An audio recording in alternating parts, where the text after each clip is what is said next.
historical erasing or erasing history. And there's an old saying about that the conqueror always writes the history of the time. So I would like for you to look up, this is called, I think it might be called Magruder Project. And this is, I think the brother's name is Trevor Paris. I think I just was barely hearing it, so Magruder Project.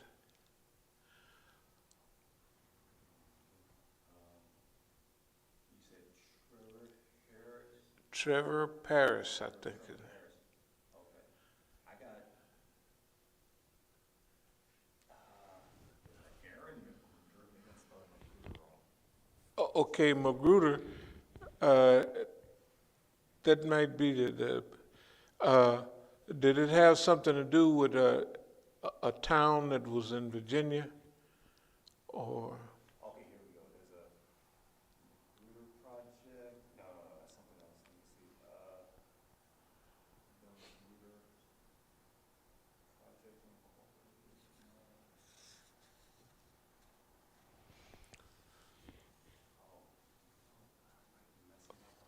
okay, try this one. This is Brian Palmer. Brian Palmer and what was that? Is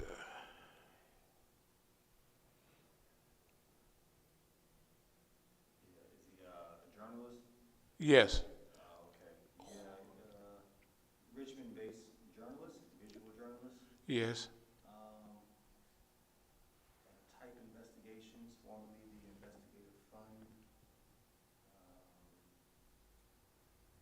let me go here. Did he have a project dealing with what we might call where he looked up a lot of black cemeteries and some of the black towns that used to exist? All right,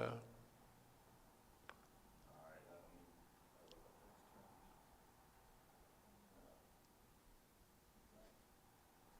Okay. Got something here. Brian Palmer and Aaron Holloway Palmer, The Afterlife of Jim Crow. Is that Oh. right? That's right along with it, yeah. All right, yeah, it was, okay, let me wait for this one to load. The Afterlife of Jim Crow is a multifaceted expedition of photography, historical research, and volunteer programming, and explores the restoration of the East End Cemetery, journalism, activism, and artistic perspective of Brian Palmer and Aaron Holloway Palmer. Right, right. Am I kind of in the area? Yeah, you're right in the area. The idea is about cemeteries Yeah. and about Exactly. erasing history, and he did some good research. Yeah, oh wow, yeah, this is my neck of the woods here.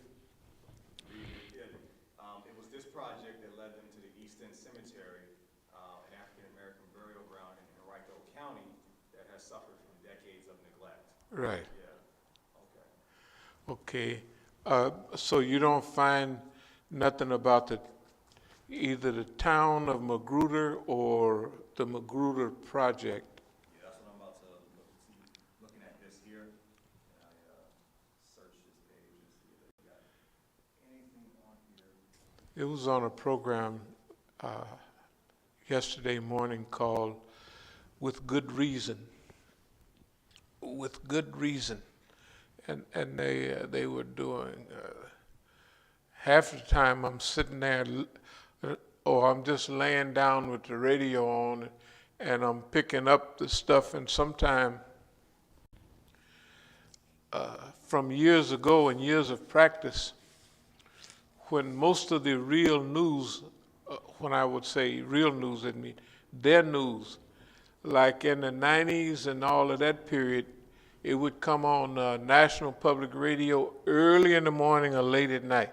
I mean, you would never, the news that you heard on NPR during the day here was different. At night, they would talk about the Islamic movement, and they would talk about immigration and what have you in the UK. And, you know, you could pick up before the internet and before all those things. Oh, okay. Yeah. I found it now.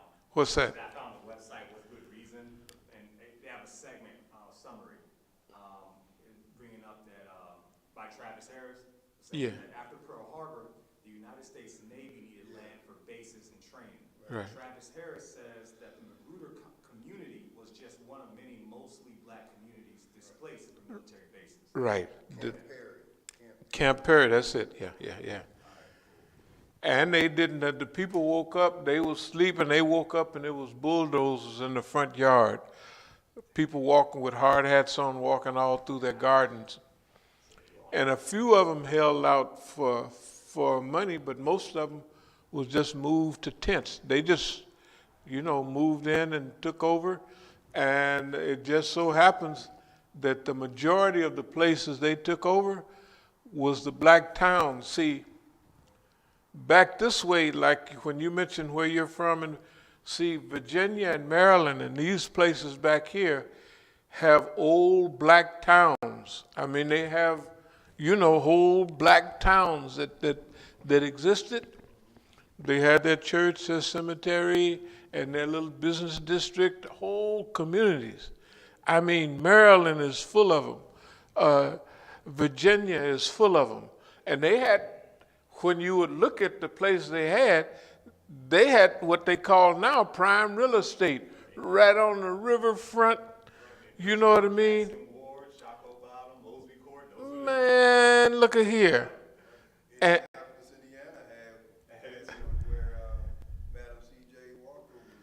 she was. That area, they call it Naptown, was exactly that. Yeah, that's right. Madam C.J. Walker was right there in Indiana. She was first back here somewhere, then she moved to Indiana. Then she moved next to Rockefeller somewhere. That's what I heard, you know.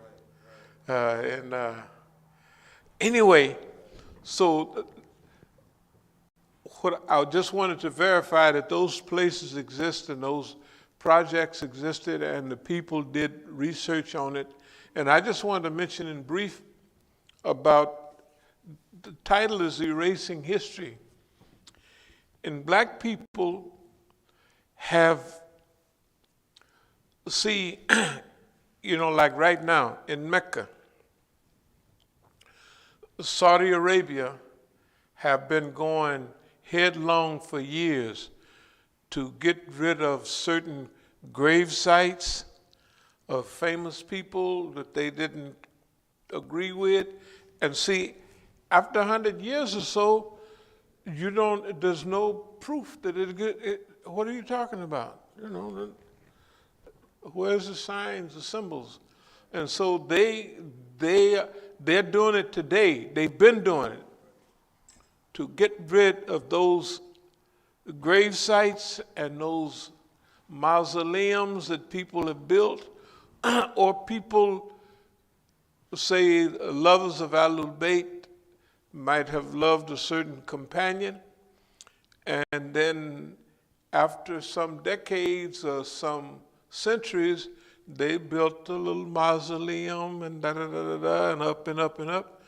You can travel all over that area, and they have what they call Imam Zadis. Imam Zadi is the son of one of the great personalities. You know, Imam Zadi, the son of special Imam, and they're all over Iran. They're all over. And people, it's just out there by itself, and people come, and you could see money, they throw money right in there, and anytime you go by there, there's money in there. Can you imagine if you threw money in somewhere around here? What would happen to that money? Hey man, it wouldn't be no Imam, it would be a long time ago. It would have never. Anyway, about erasing history. In our own area, do you know what's right over there? Right, you can walk through our backyard, right over there. I used to walk through that cemetery, and I'd see those. They had, I only think they got one big one left from 1837. But that is a famous cemetery. I think it's Woodlawn or something like that. Believe it or not, one of the ladies, when I first got here, I lived with them, and they worked for the city some kind of way. And they was following up a report on this cemetery, or they was in charge of it. And the last time I walked over there, that they had hired a Negro. He took a lot of money from the city, and in order for him to do what he wanted to do, he removed all the gravestones, and all the gravestones is all lined up right back there. They were all lined up. He took all the graves because he wanted to just cut the grass or something. And he took them all up. The only one that I saw left was that big, the tall one that's standing over there right now from 1837. But I used to walk through there, and I would look at all the dates, 1815, 1793, some, such and such was born. And sometime you might see a little family in a row, of people. And that's right there, right there. So once you remove those old cemeteries that they were talking about, and that, sometimes that was just a carved piece of wood because they didn't have money for gravestones. And you could see it was scratched. But you got to remember, when you're researching like history and black history, for instance, if you go to a grave site and you can get the name, you may be looking for one person and you can't find that person. But in this graveyard, there's a person, and you can read their history and they can mention that person. It might have been a member of the family. For instance, some of the history right here in Virginia that was collected, that was the black federal soldiers, One, when he had to fill out his petition, it was a petition for his pension.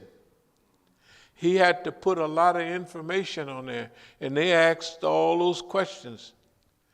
Now, when I think about those pensions, I think about what my father told me, and that's why I feel so close to all of this. He said, you may not remember old man so-and-so, and he was getting a pension from the Civil War. And those people were still alive during his time. They was way alive during his time. Because he was born in 1900. That means my aunt was born in 1898, and my grandmother was born in 1871 or 2. That means a few years out of slavery. And so my grandfather, I'm sure, was born in slavery, because usually the man was older than the woman. But anyway, and on the church down there in Arkansas, it has 1900. And it has my grandfather's name on there, Cephas Reams, and it's almost really scratched hard. And I noticed when I first took the picture years ago of it, it was stronger. And I can imagine in a few years, it'll just, you barely be able to make it out. But the point was this. From remember we talked about the Battle of Vicksburg. Now, y'all heard some of the stuff, but you might not have been able to hear it too. But one thing my grandnephew said, we'll have it transcribed, which he won't, but I will. I'll have it transcribed. You know what I mean? Where the people listen to it over and over and they'll type it out, exactly what he was saying. You'll be able to go and research, because In the Battle of Vicksburg, it is exactly, I don't know if y'all saw the program on the History Channel about Grant. That was his first big battle. You got to remember, Vicksburg covers, when you can control Vicksburg, you can control the whole Mississippi. So they had a ring around the South, and they could cut off the North had a ring. It was a blockade all around all the ports, from way up here all the way down and around. They had them blockaded. Well, but the Mississippi River, man, that boy runs all the way up from Minnesota. I was up there giving a talk at the university in Minnesota, and there's a little stream there, and it's, you cross it on it says Mississippi River. I said that, and then, but when you get down a little further, that boy picks up, and it picks up pretty soon. It's one of the biggest rivers in the world. Okay, but anyway, those people that, as my father told me, some of those people were getting pensions. And he said, now old man so-and-so, and he mentioned his name, he wasn't getting a pension because the battle got so heavy, he just walked away. Now they couldn't do nothing to him, but he didn't get no pension. And all the other people there, imagine a southern town, little town in those days. The reason my father heard the story so much, and it was exactly like they said on TV, because everybody that was in that battle that was left over was from that little town in Arkansas, right? And you know how old people do, they tell the same story over and over, and pretty soon you just got it. Now, with these towns, the subject is erasing history and erasing. See, memory, the farther back we went, the better our memory was. What I mean is, you remember when you used to know all your telephone numbers you had to call? How many you know now? Not too many. Why? Because you stick the thing and push the button. You don't even remember. I couldn't call nobody. When I go to jail, I just said, I stay in jail. I ain't going to be calling nobody no way. I can't remember the numbers. And is it a so-and-so or this or that? But in those days, like the Arabs' memory was very good. But since people didn't read and write much in those days, their memory was sharp. They memorized everything. And everything they passed it on pretty well. No, their memory was good. That's why I was, when I recorded my father, he said, he was telling me about, yeah, so-and-so, he moved to Seattle.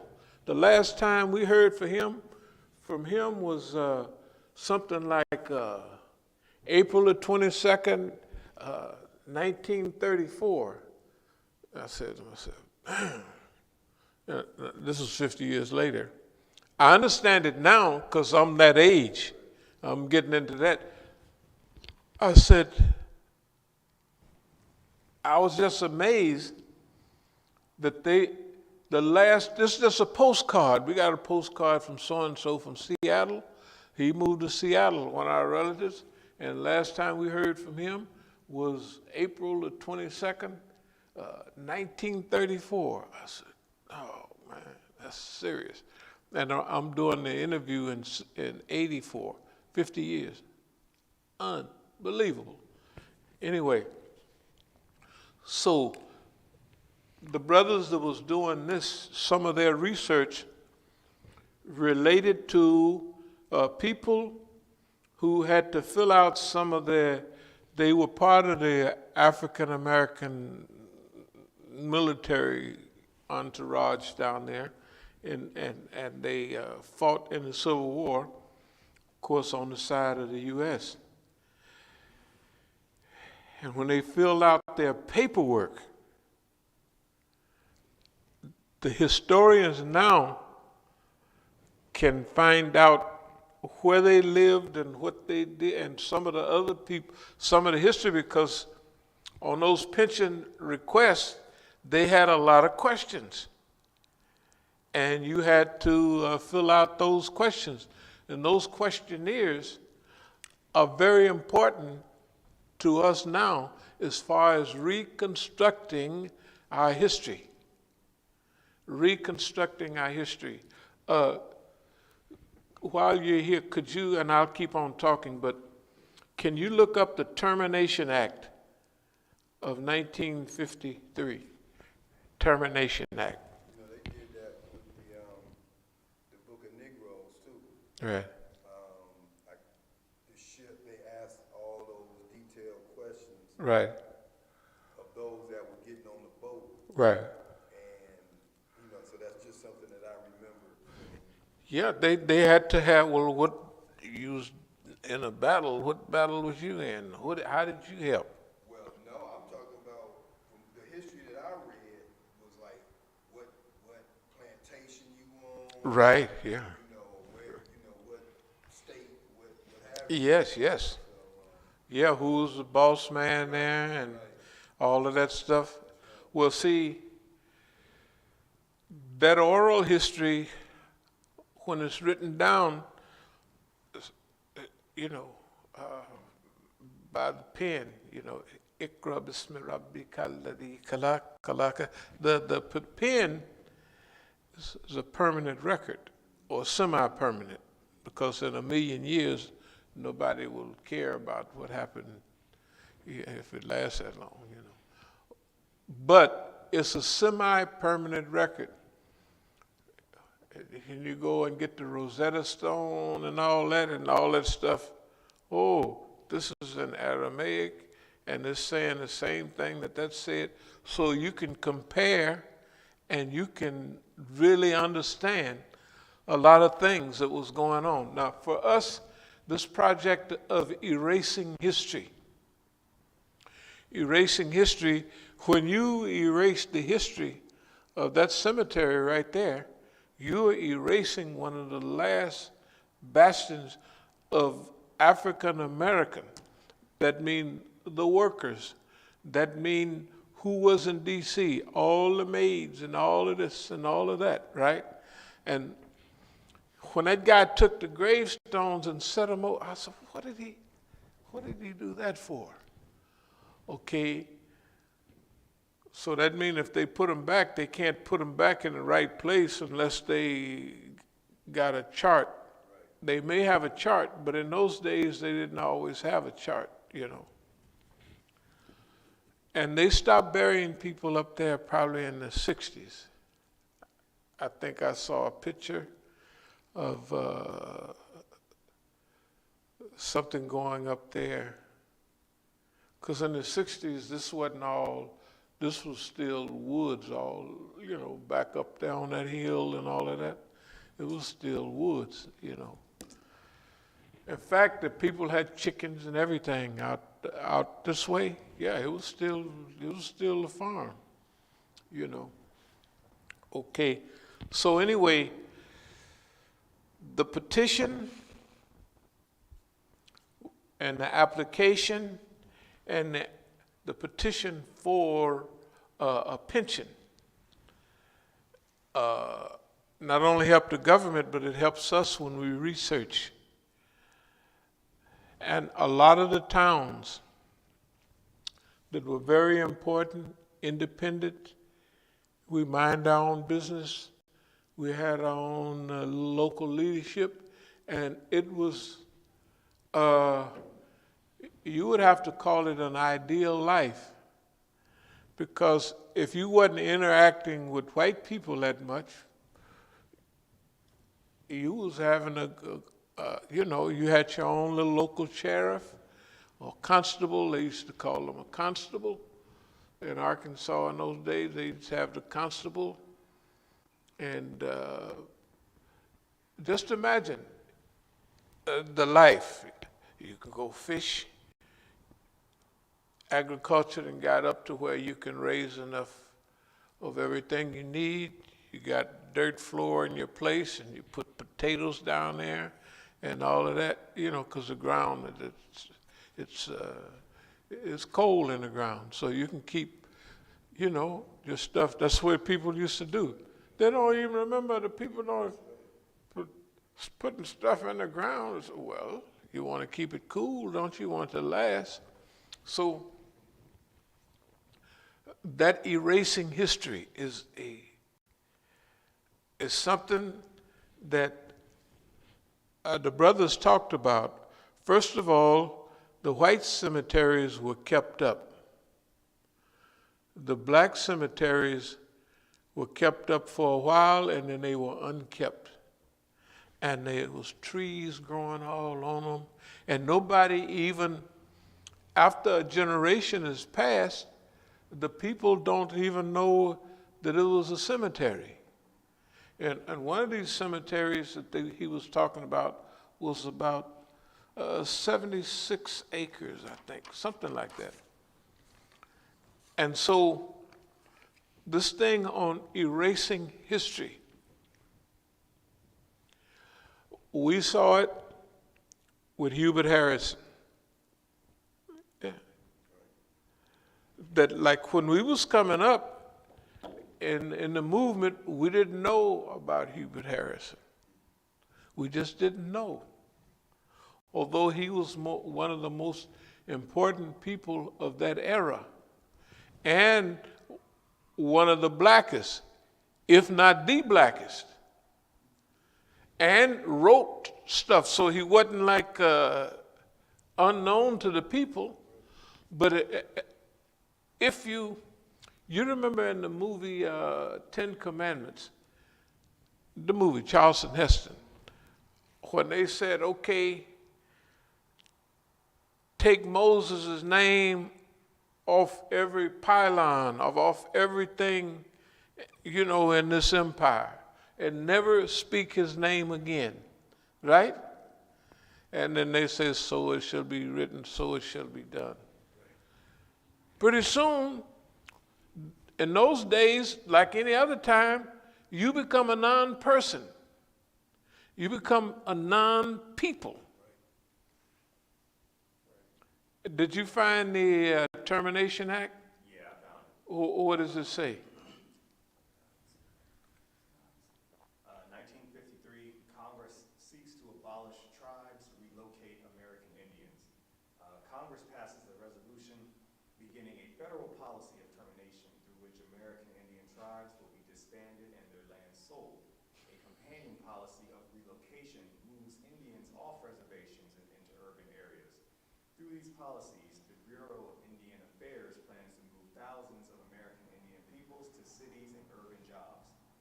Nothing else that Congress can do causes tribal members to lose more of their rights than termination. Termination is the ultimate weapon of Congress and ultimate fear of tribes. Despite its drastic effect, the Supreme Court has held that Congress has the power under the Commerce Clause to terminate a tribe. This is that last part was a quote by Stephen L. Pivar, The Rights of Indians and Tribes, the basic ACLU Guide to Indian and Tribal Rights, 1992. Well, they called it right. You're terminated. The Terminator, remember, what's his name, the Terminator? You're terminated. That means you guys finished. You're terminated. You don't exist anymore. What about a tribe? What about you are now terminated. And, you know, that land that we kind of let y'all keep, you know, that's pretty good land. So we're going to get that back. In Oklahoma, can you imagine when they discovered oil in Oklahoma and Texas, how they did them Indian tribes? They did so much dirt. Sometime a white guy would marry an Indian woman and get her share, another one, and pretty soon they would have snatched up everything, because the poor Indian woman wouldn't know nothing, you know. That's today. Yeah. I just heard something on the radio this morning where they talked about like certain funding Right. Right. And the guy just said, you know, the Native Americans get the lowest. And it was like, we're not meaning to do it. It's just that they just get the lowest amount of money as if, like you said, they're non-people. A non-people and treated so bad. I ain't gonna say, Negroes been treated pretty bad, but we haven't been treated as bad. Well, we would have to argue, we'd have to debate who was treated the worst. Right? I mean, but both of us, right now, over 170, it's 170 years after the Civil War, and they still cannot fix none of this stuff. It's Jim Crow. In fact, they move one step forward and they take 5 steps backwards. Right now, we're living in a period of serious Jim Crow. You know, part of our educational process is to educate white people on the simple stuff that we've always talked about. That's why we read what Thomas Jefferson said, and we read the 13th Amendment, and a few more, the Fugitive Slave Act, right, and stuff like that.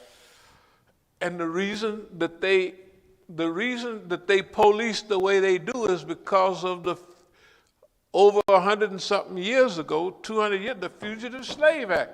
The police was invented for that reason. Those were the principles they were founded on. They founded it. So when they police stop, you mix it with the 13th Amendment and the chain gangs and all of those, what they got. Why? They need niggas to work.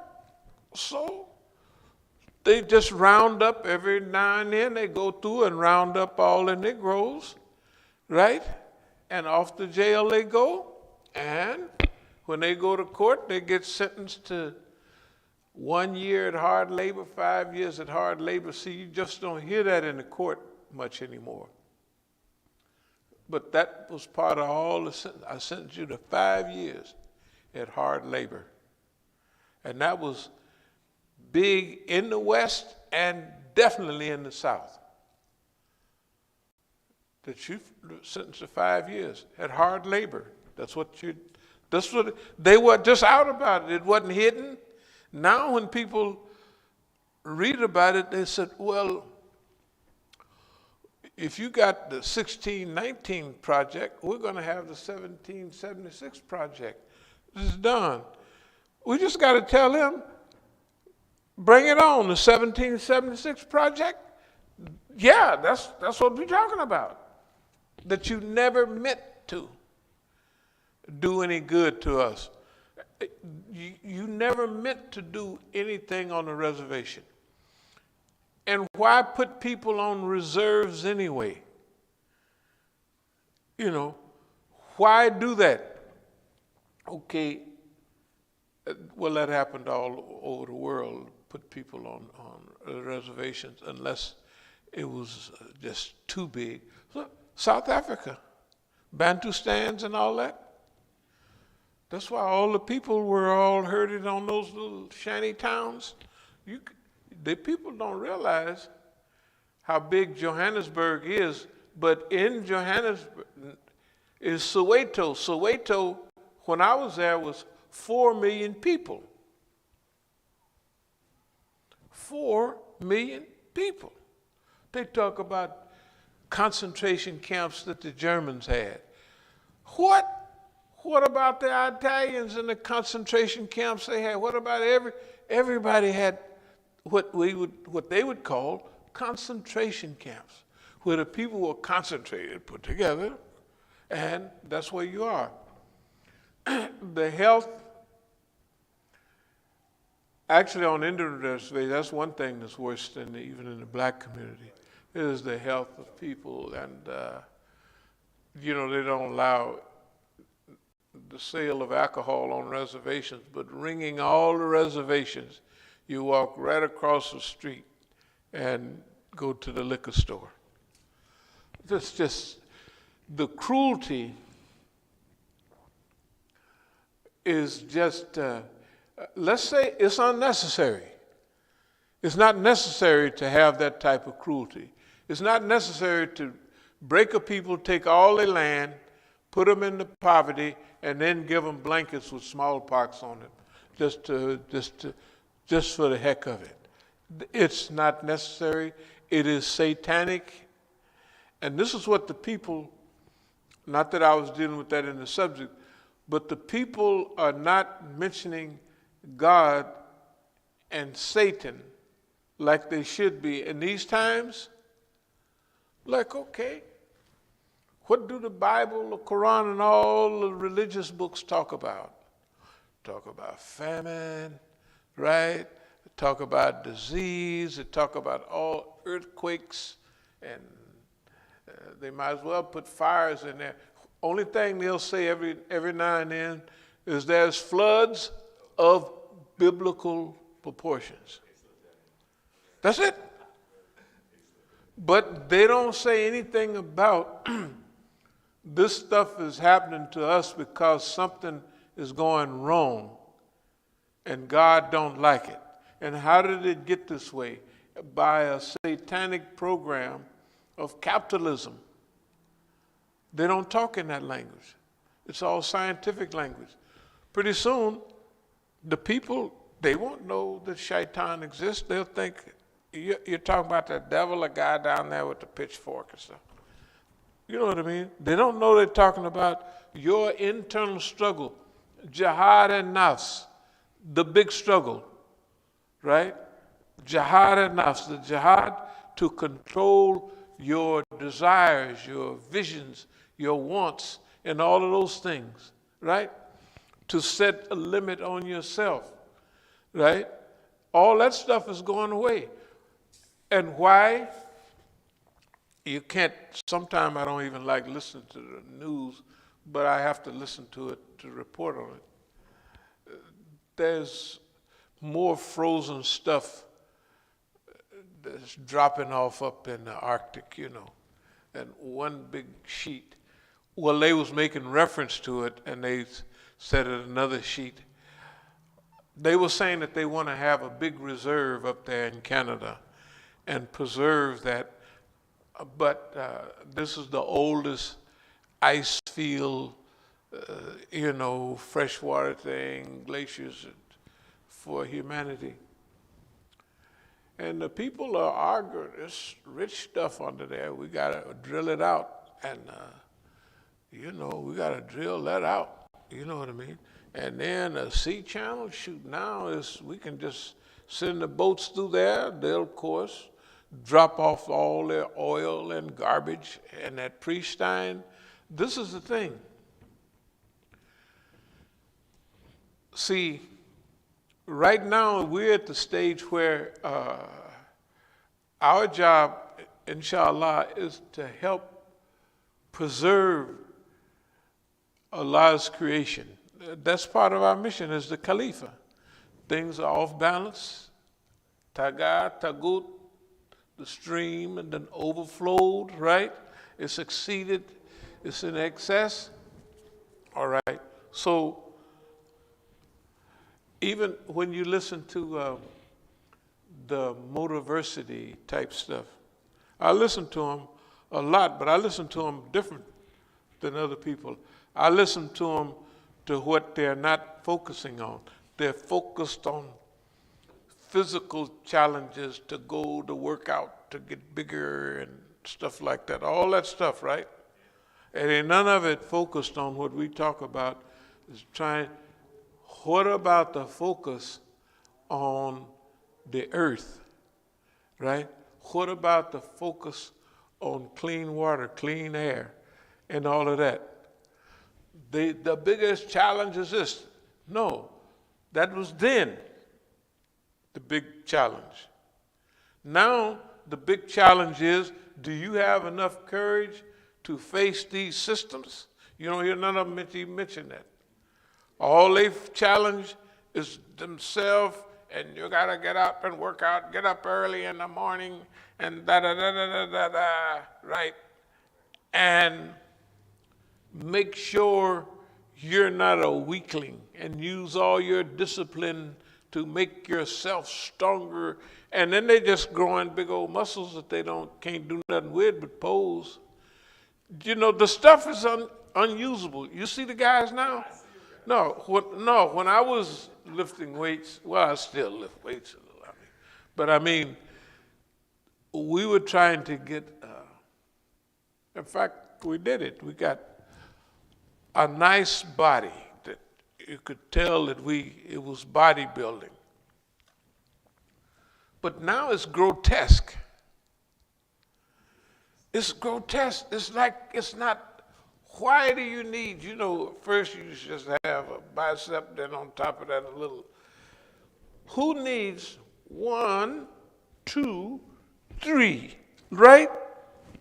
It's just, you can't use it for anything. It's visible. You do get physical stronger, but what are you going to use it for? You can't use it for anything. That's why in California, they took weights out of the prisons in California and many other prisons in the 90s. Because one of the main things that you had was to work out. I know in prison, boy, look at here, we always had a good workout program. People used to almost go to prison, the young guys, man, I'm going to YA, Youth Authority, California Youth, to get big. You got to think about the 50s and the early 60s, that's what people did, right? You know, it was funny, I was, way back in college, I had a friend that was kind of interested about that weightlifting thing. And I remember he was telling me about how it actually became a whole kind of school of thought on weightlifting and bodybuilding. Yeah. The prison, weightlifting system. There is its own, system. No doubt about it. The superior, look, no, the prison workout system, remember, you got people that they are there all the time, and that's all they got to do. They're not going to read a whole lot, and they got time to work out. And they got teams. The team I was with, if you don't have a team, you can get like you pull together a quick scrub game. If you're at the field house or something, and your regular workout crew, you can snatch it, hey, let's go. And it's the same thing. So the people that were like Steve Reeves and was Hercules in 1950 something. Steve Reeves looked like a pencil neck guy now. He just looked like, he would be average. I was looking at the bodies. I just saw the first part of Spook That Stood by the Door the other day. And the family was watching. I said, look at those bodies. Those are from the 70s. So that's the way the human being used to look. No definition, no nothing. I said, look at them guys, because you had to have stripped down to your shorts and stand on the scale and all that, if you remember that scene. Nowadays, there's no star in the movie that's not, even a sissified actor is kind of buffed a little bit. He got a little arms, a little definition, a little chest, and he might have a six-pack. Some of them, Mel Gibson and them guys, he used to be really built just good. But they showed pictures of his workout. He used to do 400, 4,000 sit-ups a day or something like that, you know what I mean, to have that six-pack. Okay, but the point is, you can't use that for anything. You're not going to work. If you was going to work, maybe the machines would do it. There's nothing you could do to use those muscles except lift weights and get bigger. The point is, they're excessive. Everything on earth is now excessive. you know, like the inventions and everything exceed the needs, and they use super fertilizer. They use super insect killer. Because with all that corn, you're going to have super, you know what I mean? Insects, and you're going to kill off the little sweetie pies. Insects and worms. So you got to get it stronger and stronger. And pretty soon, there's nothing else left. There's no biodiversity. You know, we used to talk right here like we have a creek at the house. Right by the house, there's no, you can't see, there's no pollywogs, tadpoles, nothing in there. They're not there. You couldn't walk outside before, and maybe way out in the country they still have them, but right here, Abdul Haq say when it rained hard, they would be washed down the street out here because there was more countryside. But anyway, about exceeding the limits. And this idea about termination, we'll get back to. Erasing history is a subtle way to erase people and to erase reality. And as the years go by, as the decades and the centuries go by, you tell a whole different story, right? And unless, that's what the age of rediscovery was about. If you ever look up the war, why the Negro fights. Anybody ever saw that? Why the Negro fights? Oh, it's a World War II thing, just the Negro soldier.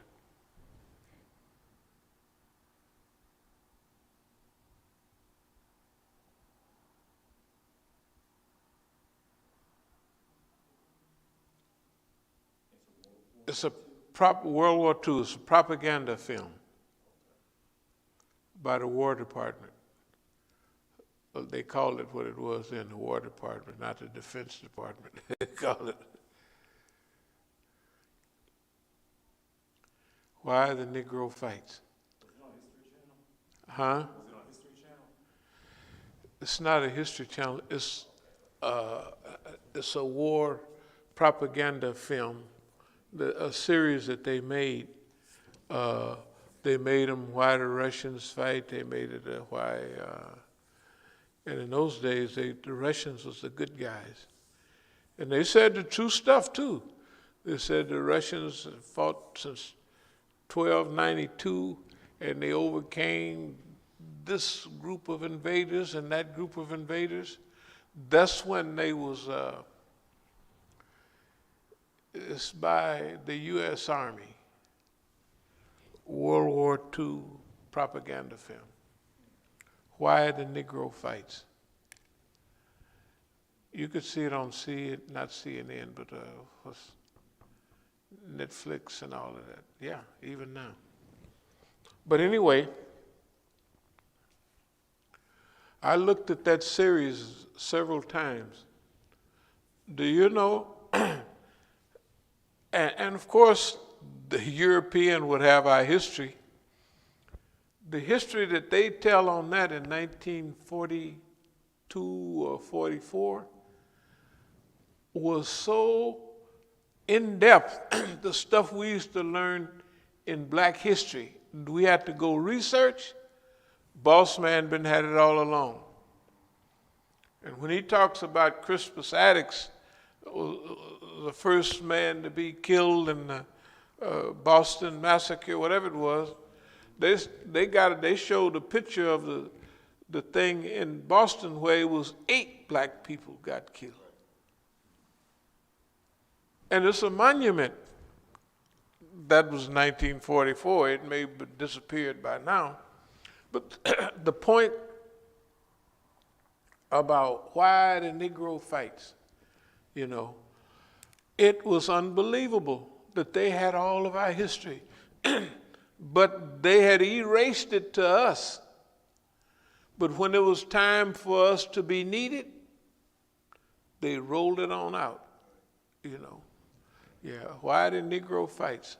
Did you find anything? I see why we fight. I haven't seen. I went Okay, why we fight? Why? fight. Yeah, but that's on YouTube. I didn't go to Google, but it has why we fight. That for about black people? Yeah. Yeah, that's it. Why we fight. Yeah, why we fight. And they got the Negro in church, the preacher telling about how we gonna fight again. And they read what the Germans say about. But the Germans is just outward with what they was hanging black people with uniforms on in those days. And they show in the movie now that the white troops, the German prisoners of war, could ride in the white section, and the blacks that was going over to fight the Germans had to get in the Negro car. Right. That's what you. Yeah. I mean, I didn't go to it, but yeah. But the point that I'm making is erasing history. That's just that we're having a nice, easygoing program about people erasing other people's history. And then they tell the story. This is one of our greatest, this is one of the biggest challenges we face. The American people, you could see all the young people, everything we went to, they are not just, they're not racist, or they're just, whatever racism they have is incidental. You know, like if they're in college, because I notice how all the young people, the younger they are, the more, all of my kids listen to both white and black music. And when they was younger, Adele was popular, you know. Adele is a white girl. And all others, they know, look, they know all them white people. And they know black people too, but they know all of them white people. And they don't know them like, I was listening to them talk the other day because one of my daughters is up in they talk about them people on TV and everything like Negro women used to talk about them soap operas in the 70s. They talked about the characters as though they were real people. Well, so-and-so bought a new car. So-and-so got a new boyfriend. In the TV programs. They're not real people. And they up on all of that. I don't say nothing to them like useless knowledge or anything. Because they're young people. They'll get their, if I was young, I'd probably been doing the same thing. You know, when I was younger, I didn't want to save the world and make the world a good place, right? So why should I put them through that misery? Just let them go and then pretty soon start adding a little stuff in there. You know what I mean? So, but we could see from those people, they are misled. Yeah, they're misled. They're misled by the system. Here's the job we have. Remember, we always talked about we are the same inside of America as the Iran is outside of America. It's so close, it's unbelievable. You know the way they can do anything they want to Iran. Now, we had Islamic Institute for Counter-Zionist American Psychological Warfare. That was the perfect, it was some friends that they thought it would be a good idea to have an institute here. So we opened 2 institutes. I said, if you want what y'all talking about, it's going to cost such and such and such and such and such. And that's what I told them. We got that covered. They never did it.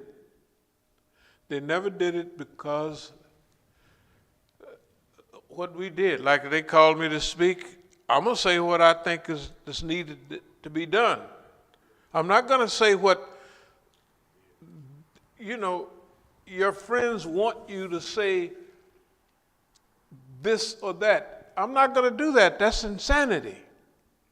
To be sitting here looking and have did excellent research, and I think that's what need to be done. We have came to the conclusion that this would be the right thing to do.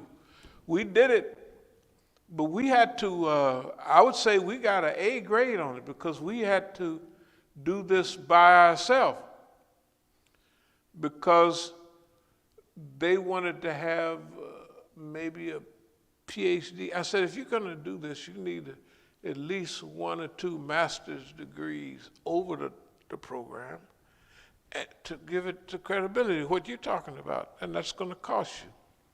We didn't do that. We did it our way, and we got better results. We got very good results.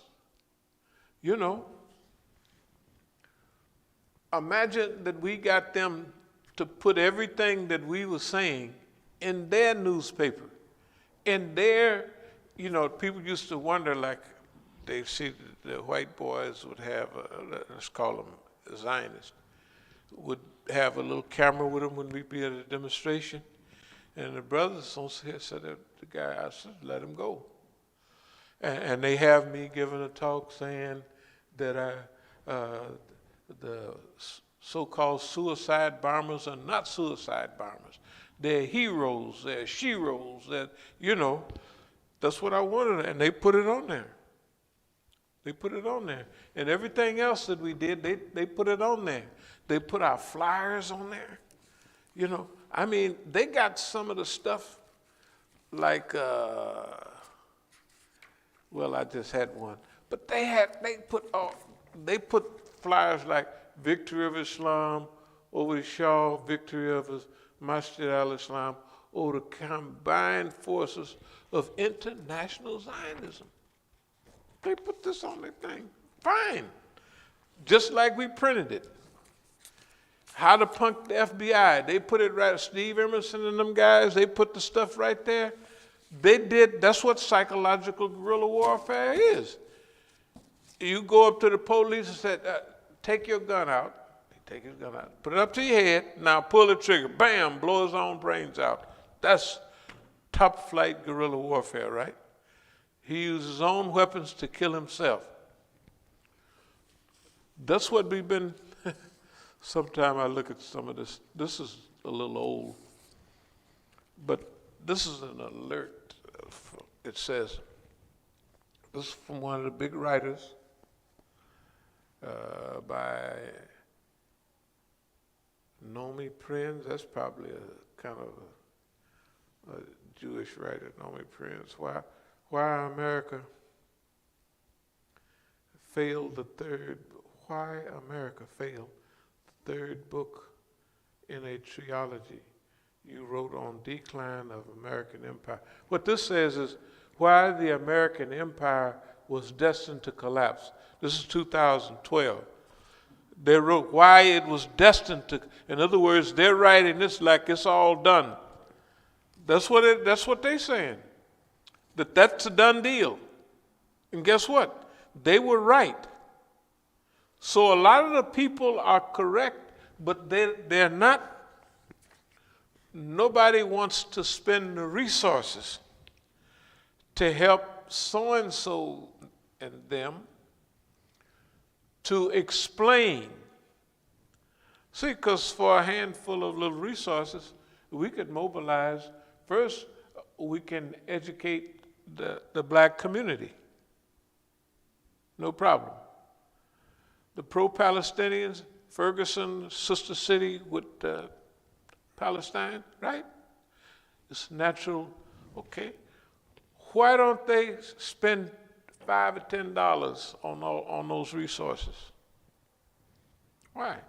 Because we would get in a position to help them. Nobody else even wants to do it. Imagine what a small amount of resources would do to educate Europeans. We could have a crew of 10 people. We could put flyers all over the city. We could do, and this is our regular, what we do. We could do what we do regularly, plus that on the side.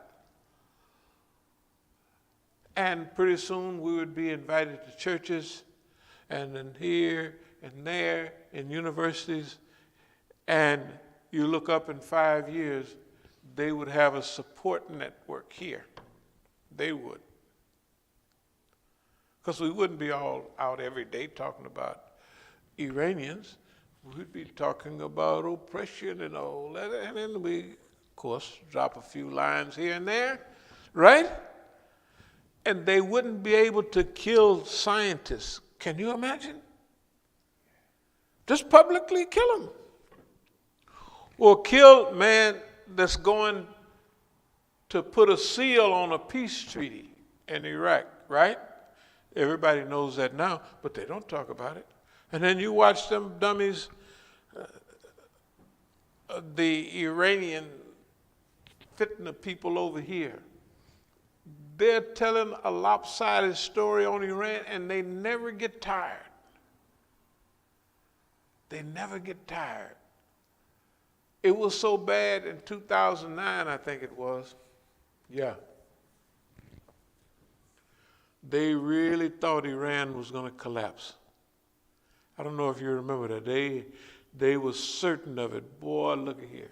During Ahmadinejad's time. In the Rahbar, I think it might have been June 19th or something, he gave, I believe, one of the greatest talks from over there.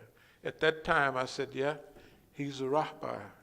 That, to me, that's when he earned, I said, yeah, he did it. He pulled it off. The way he organized it, the way he put it together, calmed the people down, educated the people, and the people themselves came to Juma all dressed in white.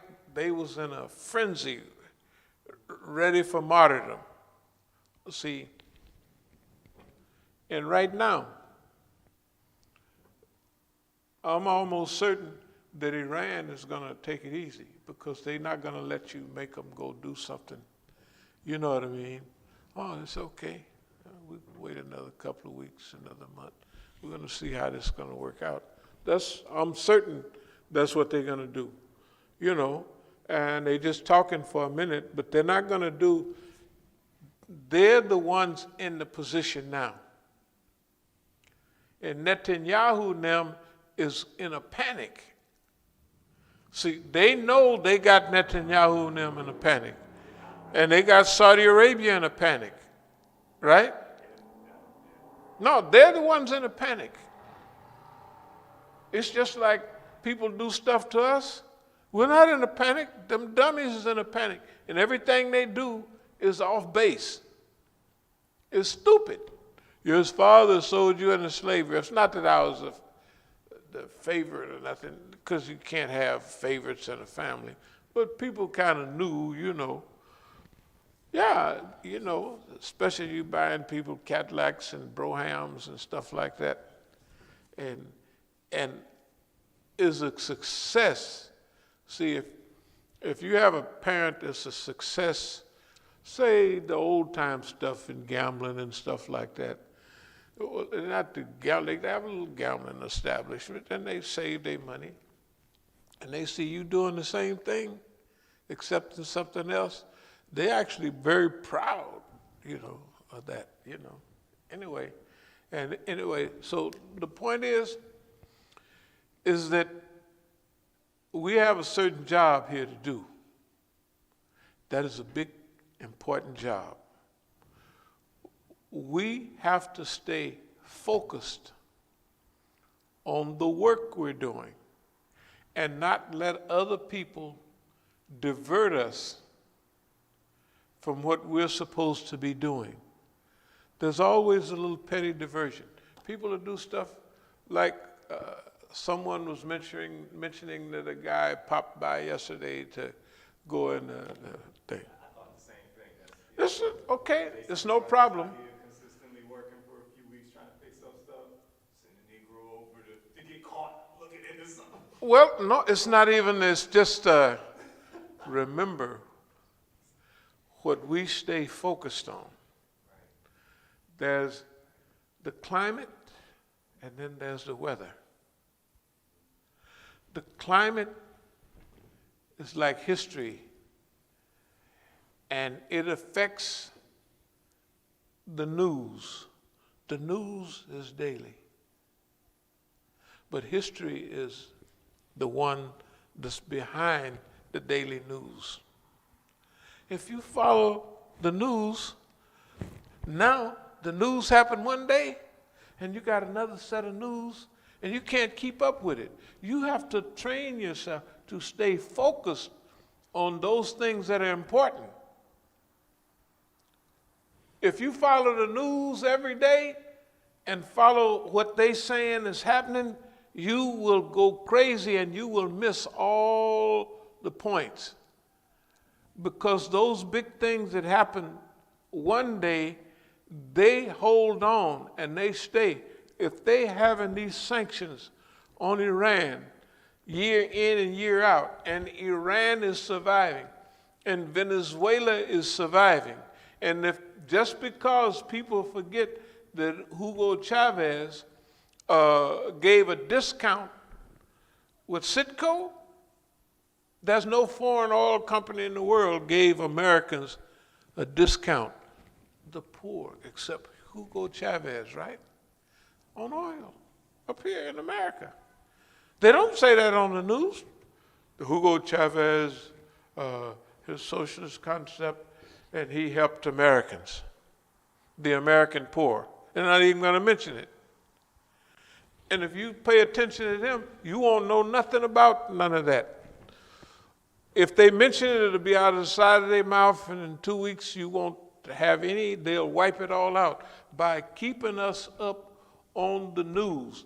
It's like instead of following the climate, you follow the weather. The climate is what's causing the forest fires and the floods and all of that. That's the climate. That's history, right? The news is the result of that. What happens every day? Every year, the fires get worse. Every year, the hurricanes, some of the poor people down there, I don't know why they live down there. And New Orleans, Baton Rouge, and Louisiana. Can you imagine that that stuff blow them away every year? You're going to get 1 or 2 blowings per year in Florida and all that. It don't make no difference. This would destroy our whole thing. If one of them things ran through here, man, we would be panicked. Our houses would be. But look at, they called Puerto Rico the blue tarpaulin, because all that blue tarpaulin on the houses. And so what? This year, they run through there and blow them all off. And they haven't got fixed up. And old Don throw them a roll of paper towels. Tell them how great he did them. No, the man's crazy. But he's told what to do. The point is, in this erasing of history, no, we have to stay up. See, focus is the main thing. You have to stay focused. That's why when I was bleeding from the head and had rope, and I was telling my son, you never let nobody guide you into, fighting when they want you to fight. Number one, all of those guys there was working with Boss Man too. Number two, Boss Man done told them, you gonna move on Mukhtar. And then, but Boss Man, you don't know, Boss Man's dirty. He might have his snipers and Mukhtar and them waiting on them. If they go to get together, right, we're gonna move on them. They got them down pat, and they go and do something, and they burn them all. And then they say, see, there was a revenge attempt at it, and That's what I tell them. I say, you can't play with boss man. Boss man is dirty. They think he's kind of dirty. They don't know he's absolutely dirty. See, so that's what we mean. You don't do nothing. And that's why I would tell everybody out there, I don't want nobody in this town to do nothing, because this is all bigger than all of y'all, and you have no idea, right, of how this game is being played. They just don't know. All right. So now, if we had to grade ourselves on how we been doing here, we'd have to give ourselves an A. We would give ourselves an A, like on this comeback stuff. If we graded ourselves on how we have dealt with all of this, we would have to look at everything we have dealt with and everything that we deal with, right? And then we would have to measure how did we react in the environment that they produced for us to act in, right? They gave us the test. How did we do? We got an A. We got an A because you didn't make us do nothing. And you didn't have plan B. See, you look at them, they were so certain that they was going to, well, we'll come in at a certain period and we do this. They're going to do this, that, and other, because all Negroes do that. And we didn't do it. Then they said, well, let's let's do that. And pretty soon, they have left their original plan, because their original plan was short range. We're not in it for the short range. And the longer they kept in this, the stupider they sound, right? To the point that they look like they're trying to help you, they're so stupid, right? All the stuff arresting yours truly 8 times in a place and you got all this paperwork, and then saying to somebody, this man got guns and they don't have no guns, and it's all on a court record, right? Like they're trying to help you. And they take your wealth and pretend to give it to them. They don't give it to them. You think they gave that money to them? They ain't got a dime. The government just had them sign the paperwork for the count, for all of that. They failed because now they're making it up as they go. You're not making it up as you go. So you have to grade yourself on how did you act in this environment with the amount of resources that they used on you. Imagine everybody in California, all of those groups and everybody there, let's say, was the police, or still is. They act like the police. They followed it up, right? Okay, there's several groups. Then what about the others and the others and the others? All that means that in the United States, nobody has had the resources deployed against them that we have. No, absolutely nobody. Not even close. Not even close.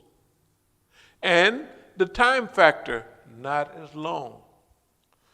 So you have to remember, in this erasing history, we got all this stuff,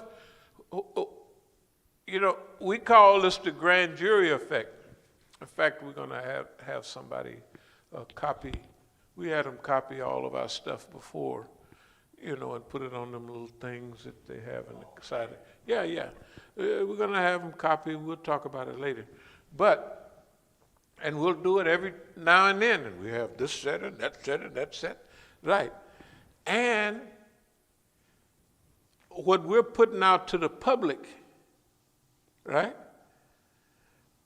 The public is getting some of this. And according to how much they're getting, some of it is jumping over the fence. In other words, there are some people getting this that they don't want to get. They don't want them to get it. It don't take a whole lot. So when the research time comes, you got to remember, we've been thinking about this for decades, they can't erase it. Yeah, they're going to try to erase it. They go, shoot, when I pass away, a family will probably give them all the stuff at the house.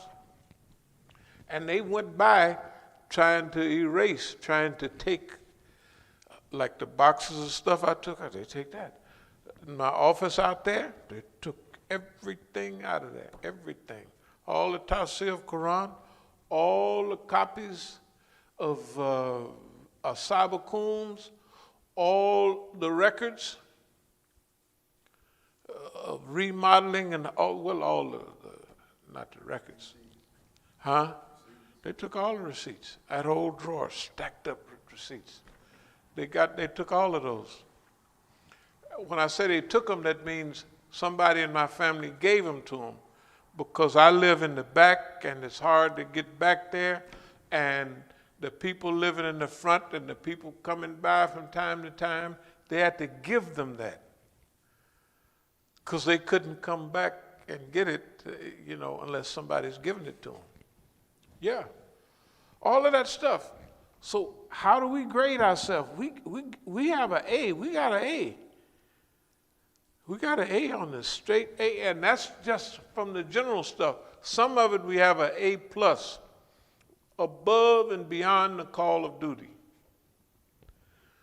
So we're paying attention not to be erased, like the black cemeteries, not to be cut off, not to be isolated, like Hubert Harrison, right? That's why we do all these programs.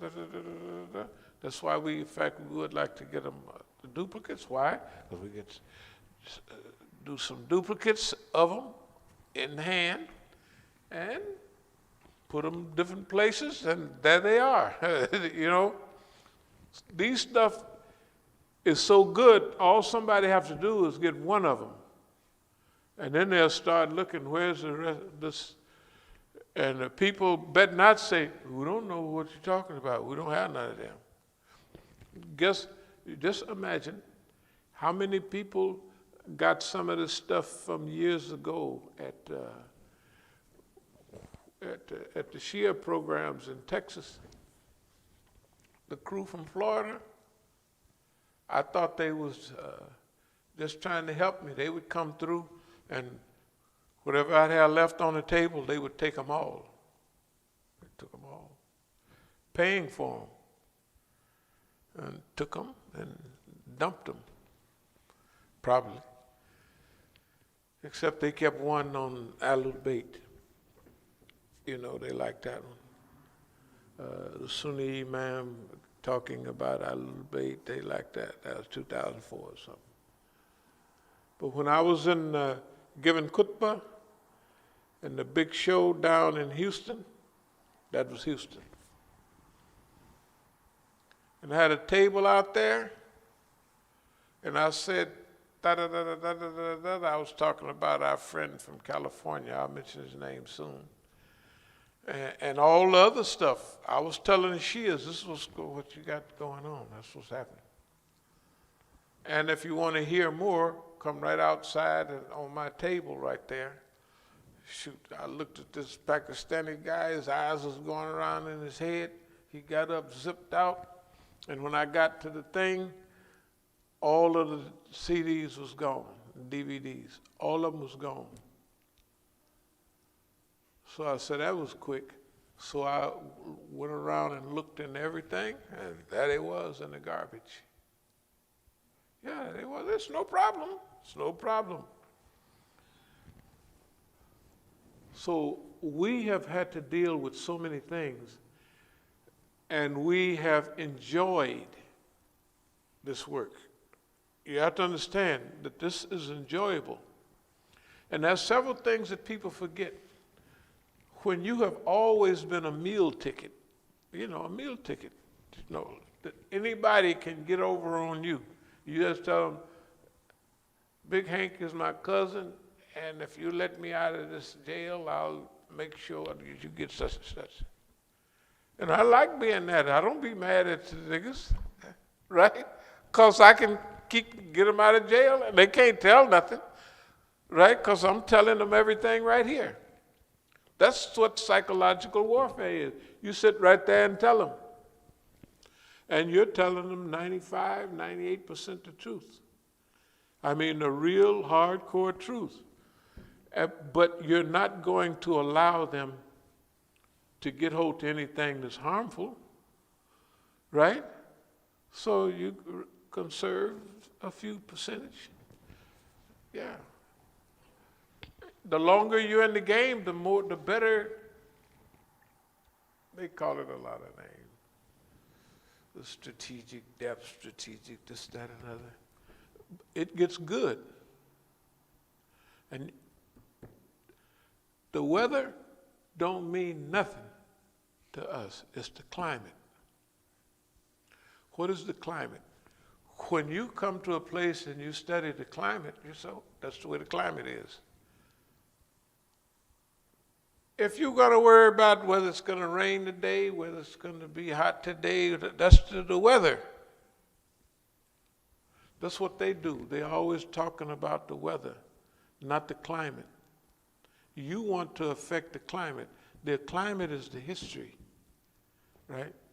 And hey, okay, so our oral history theft, that's one of the things the brother was talking about. I could give you some good examples. If you remember Dr. Kaleem Siddiqui, what he said about us, as in 96, man, that was a long time ago. What was that? 24 years ago. Then why Dr. Kaleem Siddiqui didn't say it, and why he go to the airport with me, and why everybody know who he's designated, right? And all of those people turn against you, the ones that should be helping. You could call it race. You could call it, and Dr. Kaleem Siddiqui said, we have all been the victims of racism. And we know about race. But when this guy finished saying what he's saying, hey man, it looked like we was beginners, right? I mean, I'm just paraphrasing. That's what he said. And he meant that on everything. On everything. That was just one subject. And everything we told them about what was going on. I remember we went back once and we told them a lot of stuff was happening to the Indians to make them hate the Africans. And I told them, you have to get the African. The South African. See, any mistake you want them to make, they're going to make it. So you go there, last time I was there, you go in the masjid, you have brothers from Malawi, they're Muslim, and they're him and so nice. And they're nice people too. If you have a South African in your house, he's going to tell his family what you got in your house, and they're going to come and rob you. Unless you bring them to Islam. That's what I was telling them. You got to bring them to Islam. When I was there in 90, when I was getting ready to leave, I would always, the servants that took, they might have a servant as a babysitter, a servant to do the laundry, servants for the food. So I've been there a month. So I'm going to give them $50 each for just, $50 ain't going to hurt me. It ain't going to, I can't do nothing with it. Let me have it and and these guys are the richest guys over there. You know, so next time I didn't tell them I was going to, so at each place I would stay, I would leave the sisters, you know, a nice little piece, to them it's a nice little piece of change. And when I would leave them the nice little piece of change and they get a new servant, I would still in the town around there, I would see those girls going and, hey, you know, I left them a little hookup. So I'm trying to tell them, you don't have people in your house, you got to treat them different than y'all treating them. And y'all are the good guys. I said, don't you see? I remember the bigger the houses, man, I'd see they're there all week. And so the lady has got the servant in the back seat. They're going to take them home for one day. And they don't see the faces. The ladies, man, is just, they can't stay in the car hardly. They're so happy to get home. Because they didn't took care of their kids all that time, and they're going to get one day at home. I said, so that's what my lectures was about your system. You are benefiting from all of that. So you got to help, you reach up and get that bigger stuff up there, and you help them move on up. I don't care how hard it's going to be. It's going to be hard because they don't know the rules of business. So if they make $100 in the store, all packed with stuff, they think they're going to spend $100. And they're not going to save 80 of it to go buy, to re-up, because they ain't got it in their mind to do that. You're going to have to teach them. And you're going to have to, in other words, after a revolution, hey man, it's really hard. That's what I was telling them. They didn't want to hear it. Every time I would come back, guys would have bandages on their head. People was going in their houses, robbing them. Because see, after apartheid, everybody got weapons and all of that. And the Indians got all the money. They're not going to go rob white folks. Maybe one or two, but they're going to, who's working in the house? All the Indians have black people working in their houses, and they got cousins that steal and rob.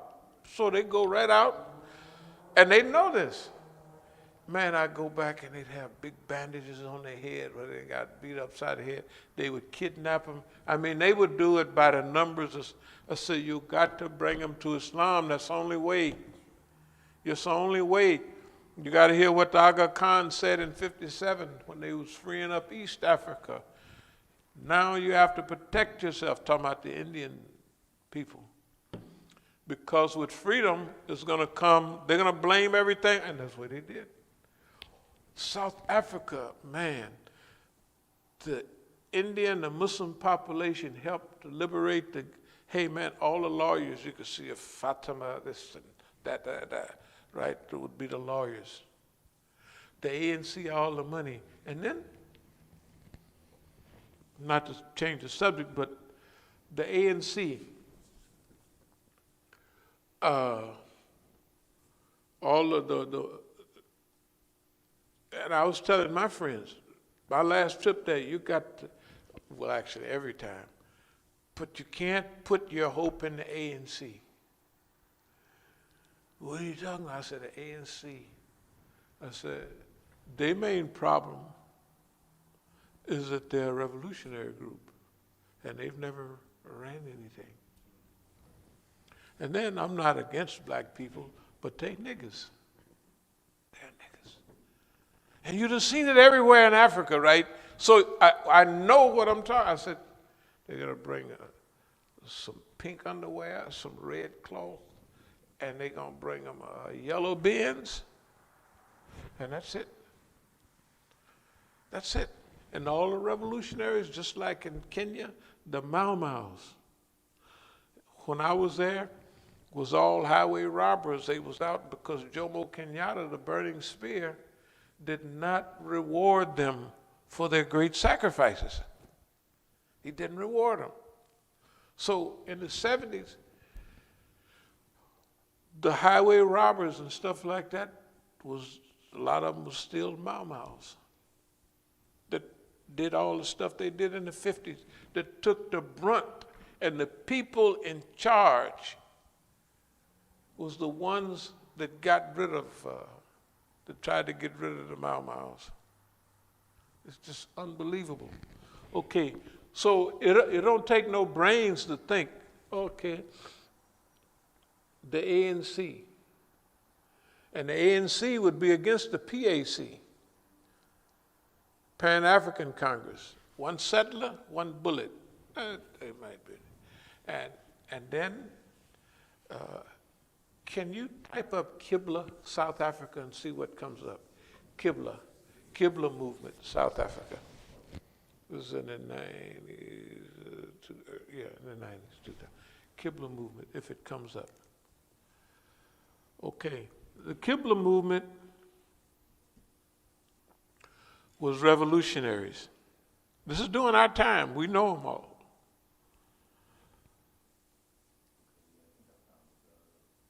I was trying to find one that was less negative. The white man at the top of the list, he has all the listings. Kibla, radical Islamic movement in South Africa. Of course, that's no. It don't make no. Don't try to find nothing. Okay, right. No. Go right. That's what I wanted. Yeah.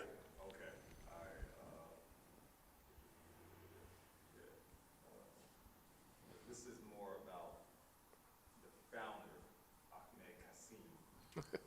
Qasim.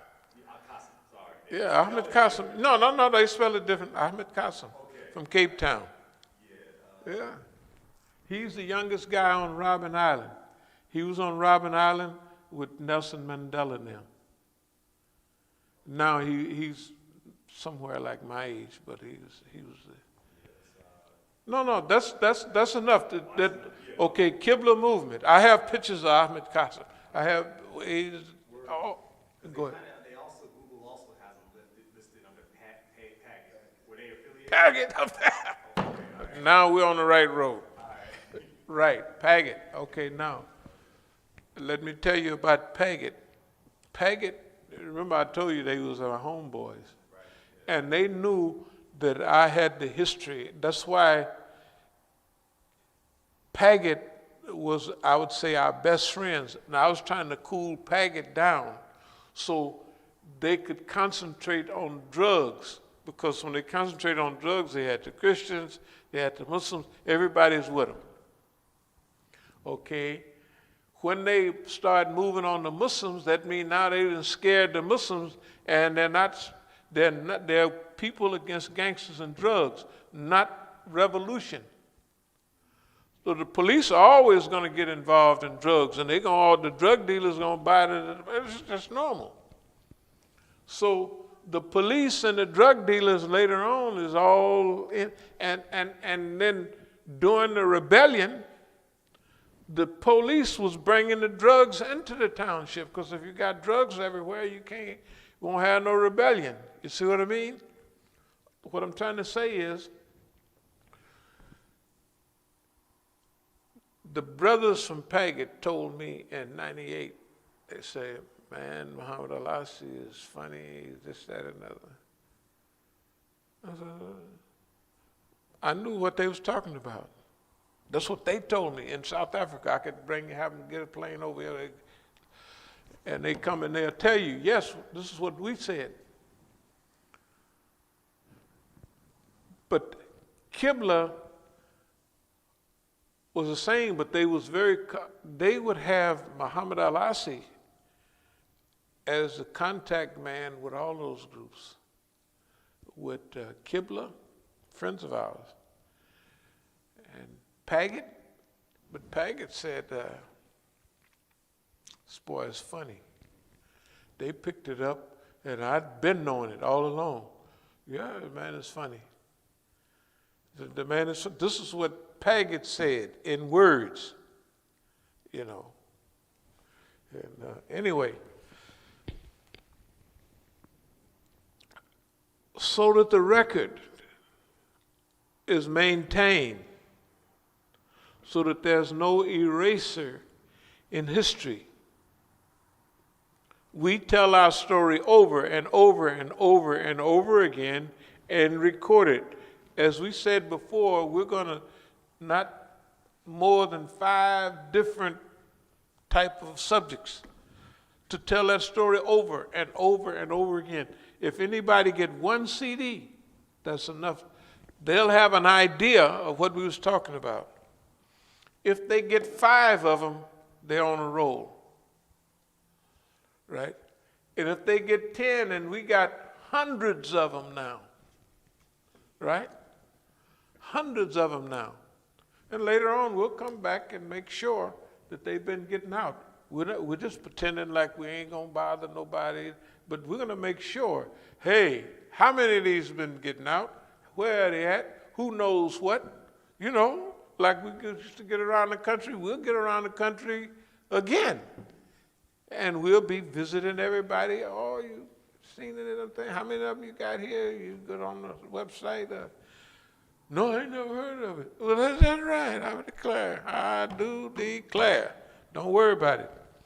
Here's the thing I'm telling you. That's why we study history, not the damn climate. Everybody is studying the climate. Should I have an umbrella today? The weather. Yeah, they're studying the weather, not the climate. Yes, you got it right. Allahu Akbar. No, the weather, the climate. Because the climate, if you read any of our literature, we talk way in the past about this climate. We're in a state of war. A state of war exists between the forces of Kufr and us. And in all stages of growth in the Islamic movement, all of that, it starts like that. That means that we have made the proper historical, climactic conclusion from the beginning. And all the weather patterns is going to come out of that type of a climate. They can attack Iran all they want without no. They can slaughter people in Yemen. Who can do it? Saudis can do it. They can do it. They can do it. Are they any good? Absolutely not, because they hadn't had all the sophisticated weapons and they've been bombing the people for over 5 years, and ain't nobody even thinking about giving up. Right? Europe don't say nothing about it, nobody. Why? Because they're the friends of Saudi Arabia. Saudi Arabia is the friends of the U.S. and the Zionists, openly. But remember, this story, this narrative, whether it's the 600 people killed at Hajj in '87, anybody remember that? The Iranian Hajis. Right. We always, it was 600 people. I mean, nobody never read any, well, it happened. Then later on, 5 years ago, another several hundred. Stampede, they call it a stampede. Yeah, if they hold the people up, they know how to start a stampede in Mecca. And the Iranians don't control it, the Saudis control it. So they know if they pull up a prince and stop his thing right here, that it's going to back the people up, and the people back there don't know. And they keep coming. Pretty soon, everybody's crushed. Anyway, but it's all right as the Saudis to do it. In the army of the Saudis, you got other Arabs from around the area. You got the poor Sudanese fighting for them, and they ain't getting nowhere. And all of them are now joining with the Israelis openly.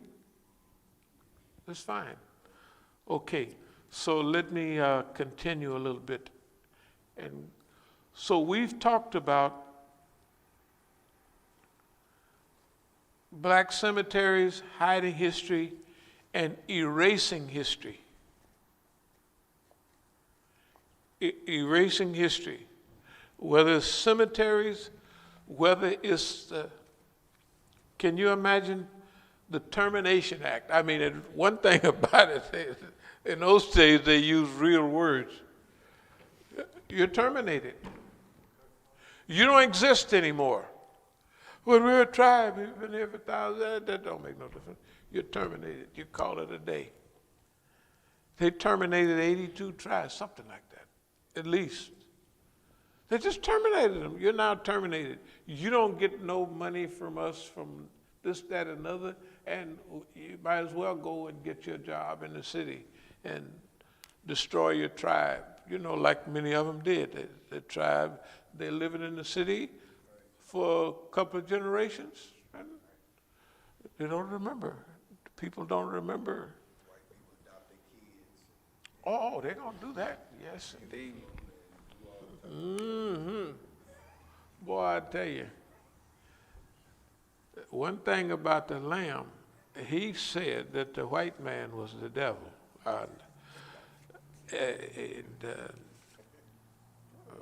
Anyway, oral history theft. We talked about Brian. Does anybody remember Pine Ridge? Can you type up Pine Ridge right quick? Pine Ridge was about 73. Yeah. The reason I, huh? They still got the brother locked up. Yeah, what's the name? Peltier. Yeah, Leonard Peltier. No, well, Pine Ridge, see, you got to remember, I was in the federal penitentiary in 1973, 4, 5, 6, and all of that. And of course, I went back again later. But that means all the people from Pine Ridge, you know, like D.C. is a federal reserve, right? So's the reservations. So all those people was in the penitentiary with me. You know why I don't remember any of their names? Because we called all of them chief, and they all was bottled up all the Raisin Jack and the Pruno and all that they drank a lot. There's only a few. Does anybody remember the Red Power movement? Red Power. See if you can find the Red Power movement. Because the only one I heard was AIM. AIM. That's one of them. Yeah. Dennis Banks, whatever his name was. Yeah, Dennis Banks. What does it say about the Red Power movement? The Red Power movement was a social movement led by Native American youth to demand self-determination for Native Americans in the United States. Organizations that were part of the Red Power movement included American Indian Movement and the National Indian Youth Council. This movement sought the rights of Native Americans to make policies and programs for themselves while maintaining and controlling their own land and resources. The Red Power movement took a confrontational and civil disobedience approach to inciting change in the United States and Right. Native American affairs, compared to using negotiations and settlements, which national Native American groups such as the National Congress of American Indians had before. Red Power centered around mass action, militant action, and unified action. Yeah, that's why you don't hear about them. You don't hear about the Red, and the takeover of Alcatraz. See, there was a part of the treaty that says any abandoned federal land the Indians could reclaim. So that's why they reclaimed Alcatraz.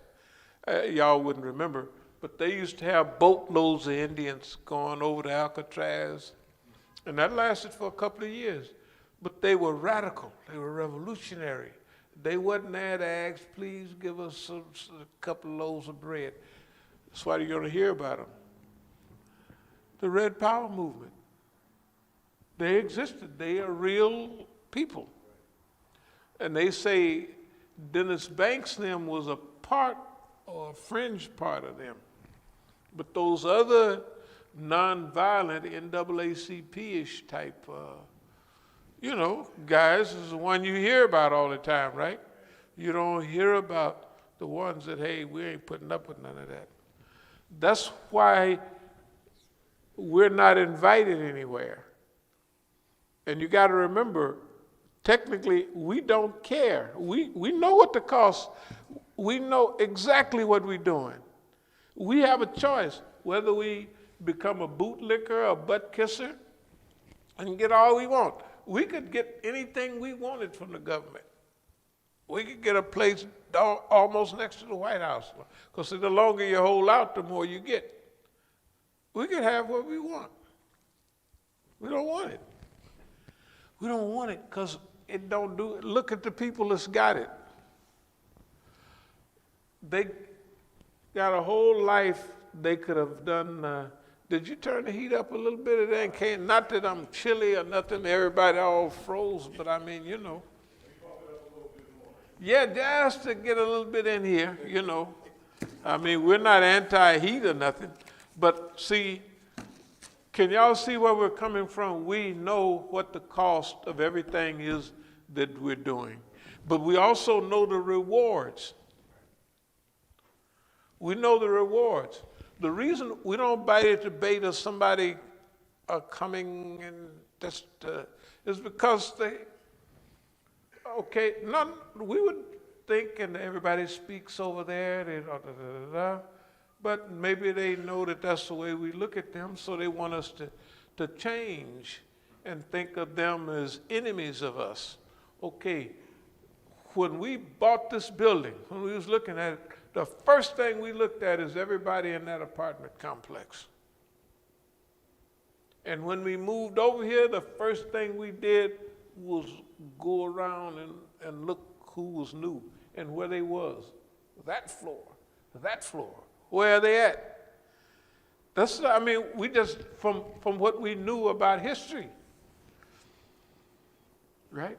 And we had confrontations with that floor, and, you know, and people broke in and stole oil, all the oud and all of that, and they tried to make it look like they did. So them niggas didn't know we had no oud over here. It was somebody that was here.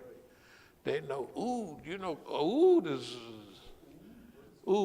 a fragrance.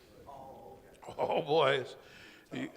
Top of the line. You got to have big money. When I come back from Pakistan in '98, I had, remember all that oil I had in there? Yeah, man, that was, yeah, man, I'm telling you.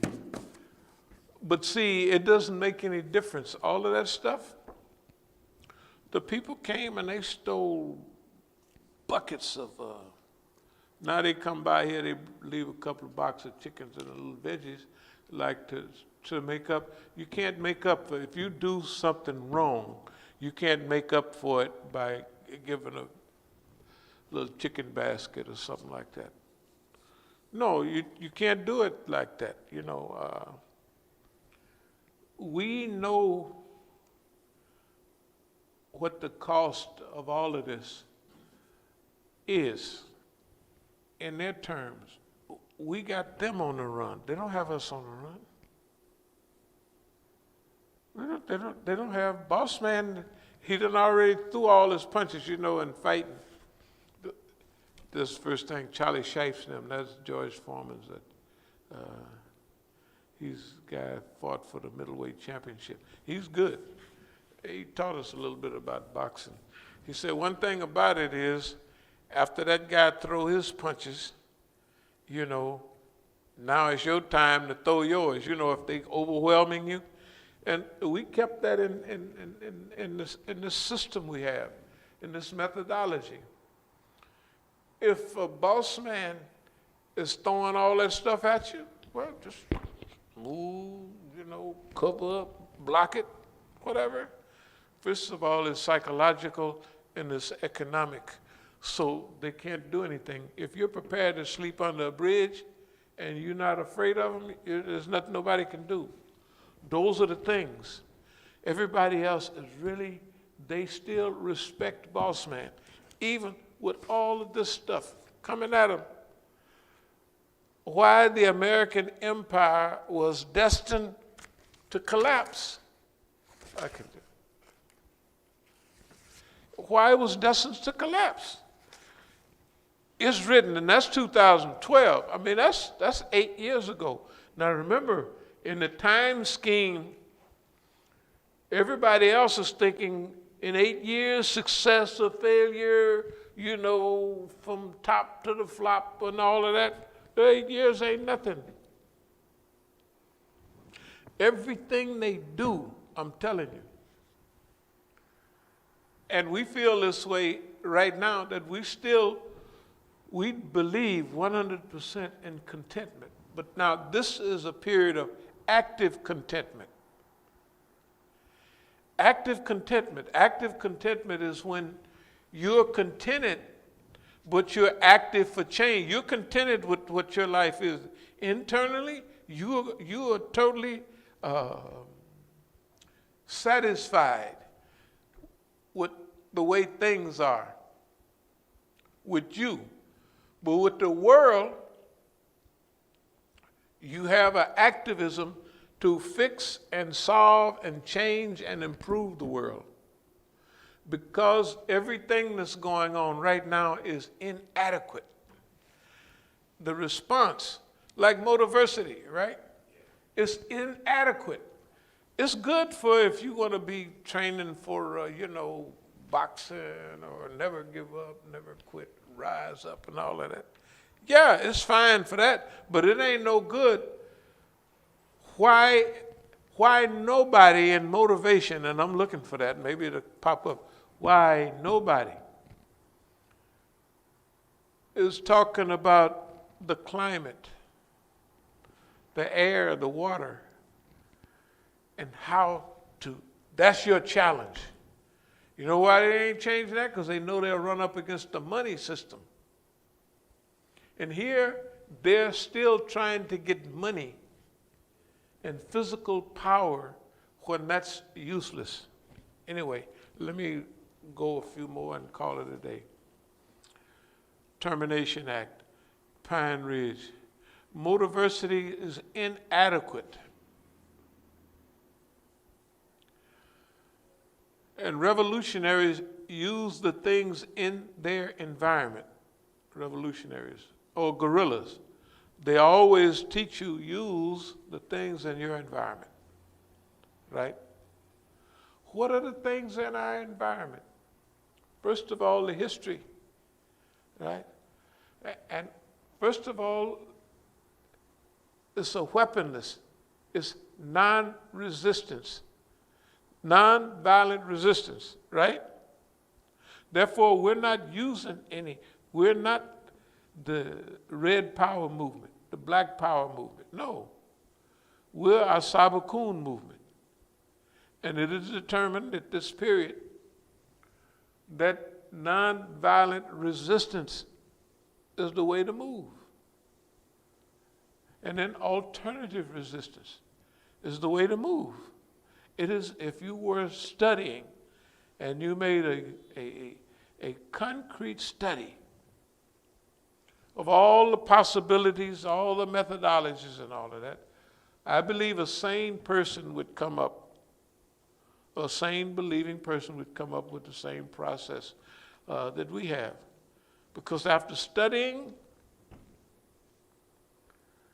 the U.S. is a paper tiger, but it's a real tiger also. That's what Chairman Mao said. Now for China, as a country, they're bringing the paper tigerism out of Sam. Because that's what he said. They will eventually, he said this maybe in the 30s and the 40s, especially 40s and the 50s, that the U.S. is a paper tiger, but he's also a real tiger. He can crush you, he can chew you up and spit you out, right? But he will eventually turn into its own alternative. That's the way the U.S. is with us.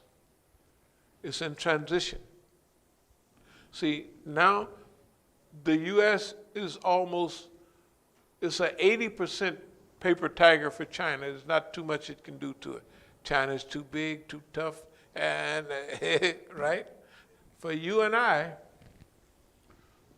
the U.S. is a paper tiger, but he can chew us up and spit us out, right? So we have to evade his physical tiger symptoms, right, and policies. We have to avoid being chewed up and spit out, not because we're afraid of it, but because we're the only ones fighting the war, That war, so we want longevity. If you don't think longevity is important, just imagine how long would Martin Luther King survived with his optimism if he said, I saw it again last night, 1968 in Chicago.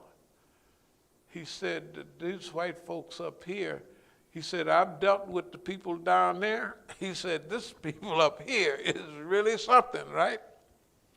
Imagine 5 years after that. Imagine Malcolm X not being martyred and them having to live through. Did anybody ever see, it was an old thing about 15 years ago, about Boondocks or something, where Martin Luther King goes up to Canada, he come out of a coma, okay, something like that. But, and the people had their butt shaking, and he said, good God Almighty. Imagine our heroes if they had to put up with that. Just imagine, I'm not saying that we wanted them to live. Allah blessed them to take them out at that time. Because at that time, they didn't have the power to do anything. They didn't have the power. They didn't have the people. They didn't have nothing. But now, we've had the opportunity to study all of that and to use all that properly. So basically, hey, we give ourselves an A, not a big pat on the back A, but we give ourselves an A because we have did everything that would be expected of a group that heat a little bit, but no, ain't gonna freeze everybody out. That, the chief can stand a little bit of itching from boss. No, boss man is busy. Right. Okay, but you take a look at it. Do you notice the difference between the work in the last couple of days and the work a week before? I couldn't do no work. If I worked for 10 minutes, oh, my back is hurt, which is true, right? So when does boss man lighten up? When you let boss man know, okay, boss man, I'm going to do this anyway. You can do it, so you might as well get your hurting on out of the way. And so boss man pulls back. That's why I was bending over and everything yesterday and the day before. Right? I mean, there ain't no problem. And just ready, well, should I paint today? I just wait till tomorrow. But my work schedule is back. And when he knows that you done settled in, okay, I'm going to be back to my work schedule. So that don't mean you'll be back today, but you'll evolve. So you look around, in 2 weeks or a month, I'll be fully at my own pace of working. I'll work every day, write a little bit, read a little bit, study a little bit, because that's what it calls for now. So anyway, inadequate response to present realities. Focus.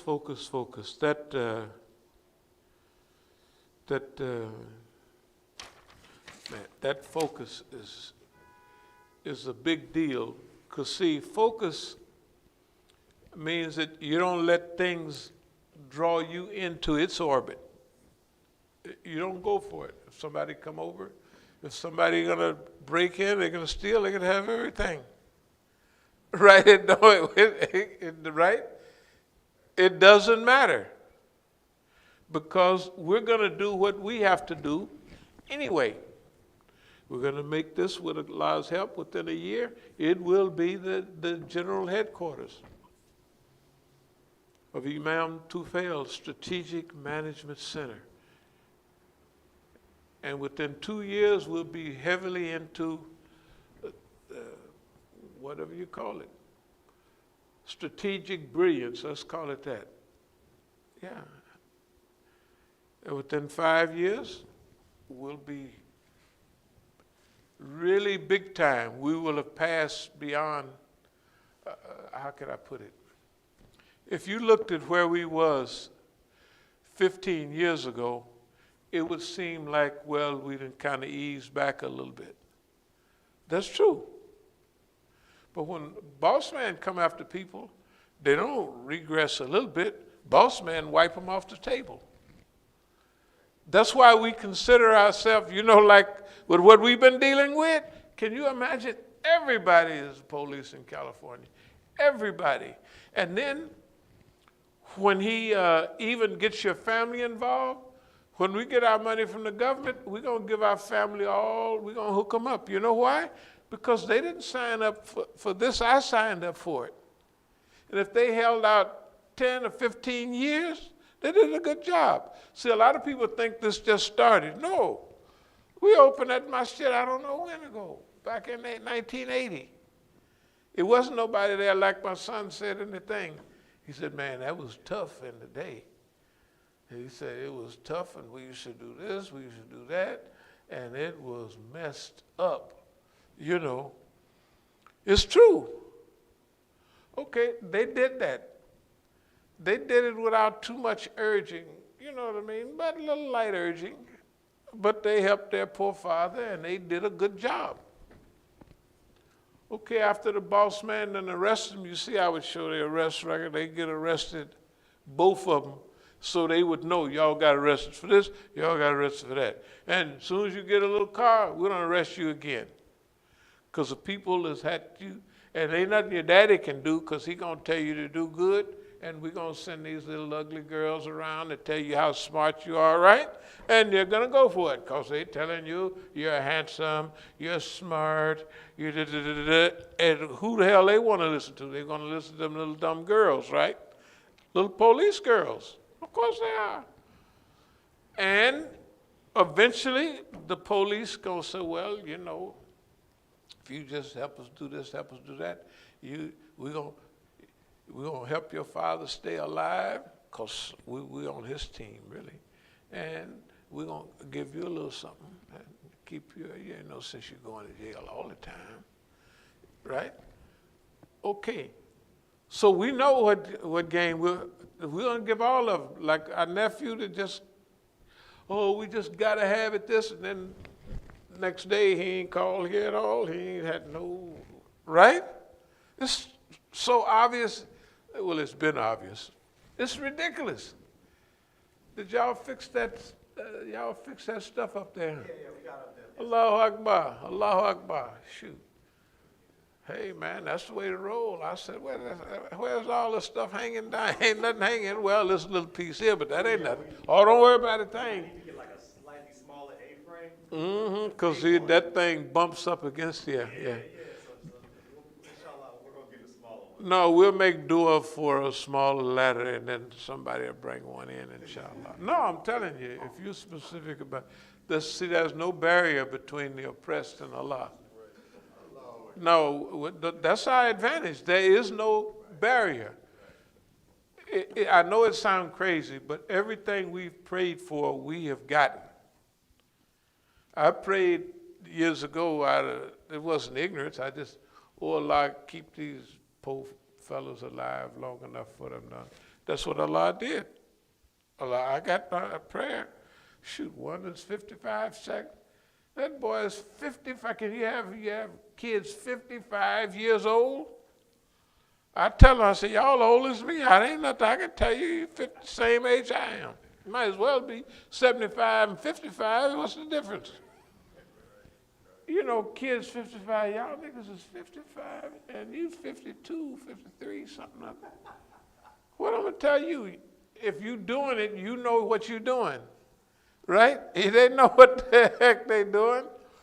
But we got what we prayed for. We prayed for them to just be alive so that they would get old enough to know better and understand what's going on.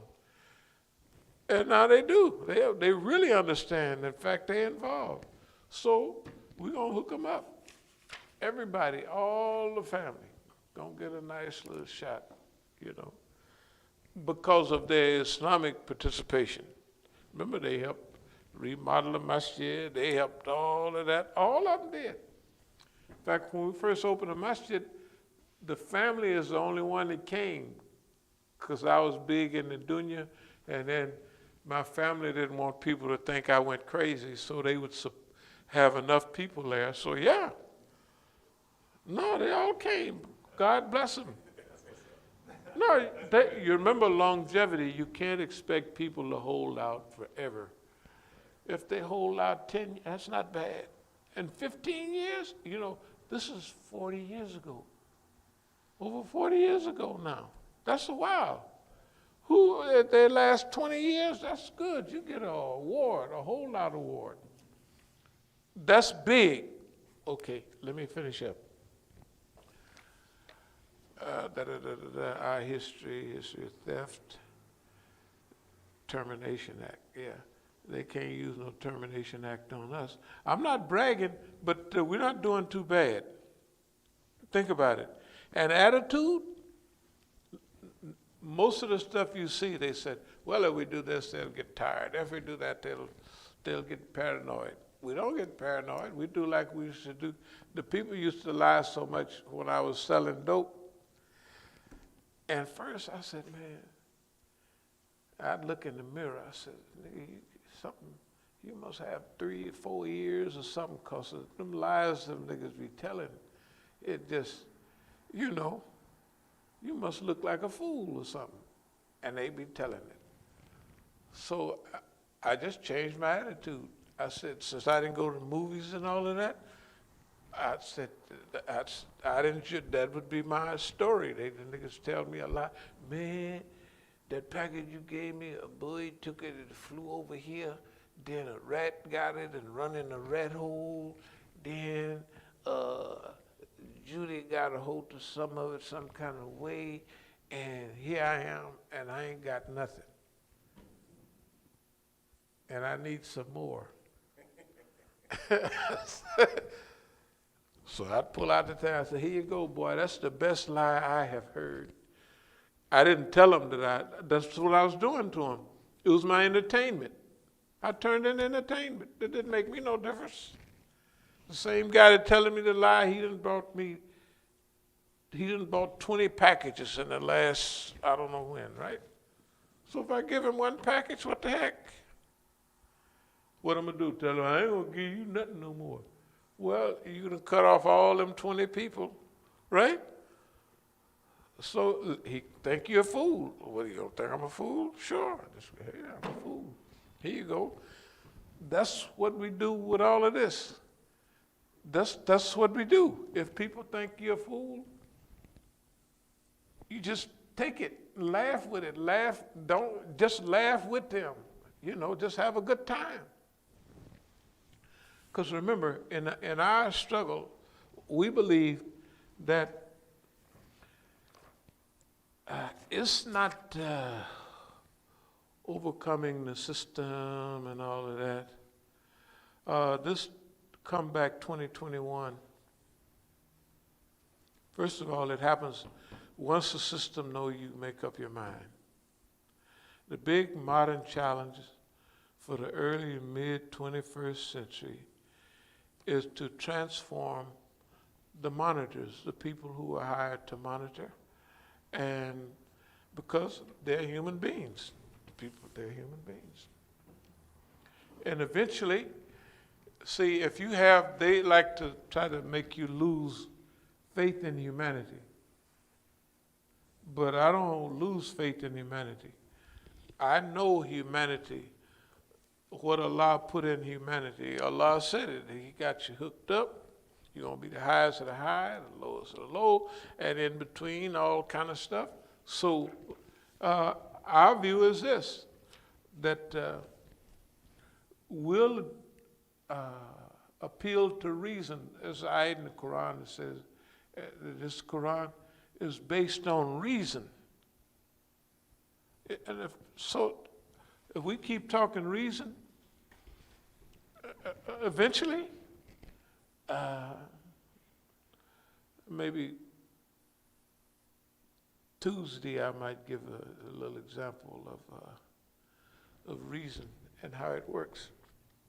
Okay, so big modern challenge for the early mid and 21st century. I like to close with this. As an individual, I'm already a success. That's the way I feel. Because remember, whatever we do, if you got good intention, right, you're a success.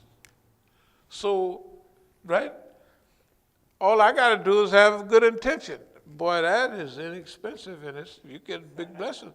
I'm not trying to be slick with Allah, but that's what. So, personally, I'm successful because that's what I want to do. But, so the mission, As-Sabiqun, mission is a success. The mission. Now that takes quantum leap. And we won't be able to do it by ourselves. And we're going to try something that nobody's ever tried. Kindness. Nobody ever built. All the movements, I don't care whether they're here. They were mean movements. You know, if you broke the rule, they kind of drag you out the back door or whatever they did. Like mafia, you know, you break the rule, you don't get no second. Hey, can I get a second chance? Second chance, you must be crazy. You cost us money, and you cost us this, right? This movement, this transformation is going to have to be something that nobody ever tried before. All other stuff have too much baggage in it, right? So we're going to try a whole new thing. And that's something, if you look around and see what everybody's tried, ain't nobody tried kindness and friendship and compassion, right? Nobody's done it. So we give it a shot. That's all. Hey, you know, that's what we're going to do. Are there any questions or any comments at all? Now you got to remember, might as well get your pension paper out and bring, because eventually, you know, I'm a senior citizen, and pretty soon I may need a rocking chair, so this stuff had to be taught. Of course, if y'all can just remember it. But remember, evolution means that we're going to evolve, inshallah. And it takes, you know, like, I could come in here and just say, hey, how you doing and all that, but it has to be kind of organized. And I used to always write on that for Juma, inform, inspire, and direct.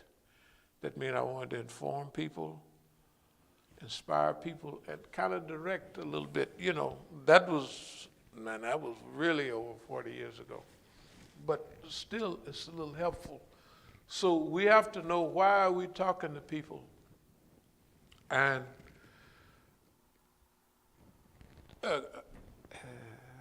improvement, or personal improvement, which will lead to movement improvement, is constant. It's not static, you know.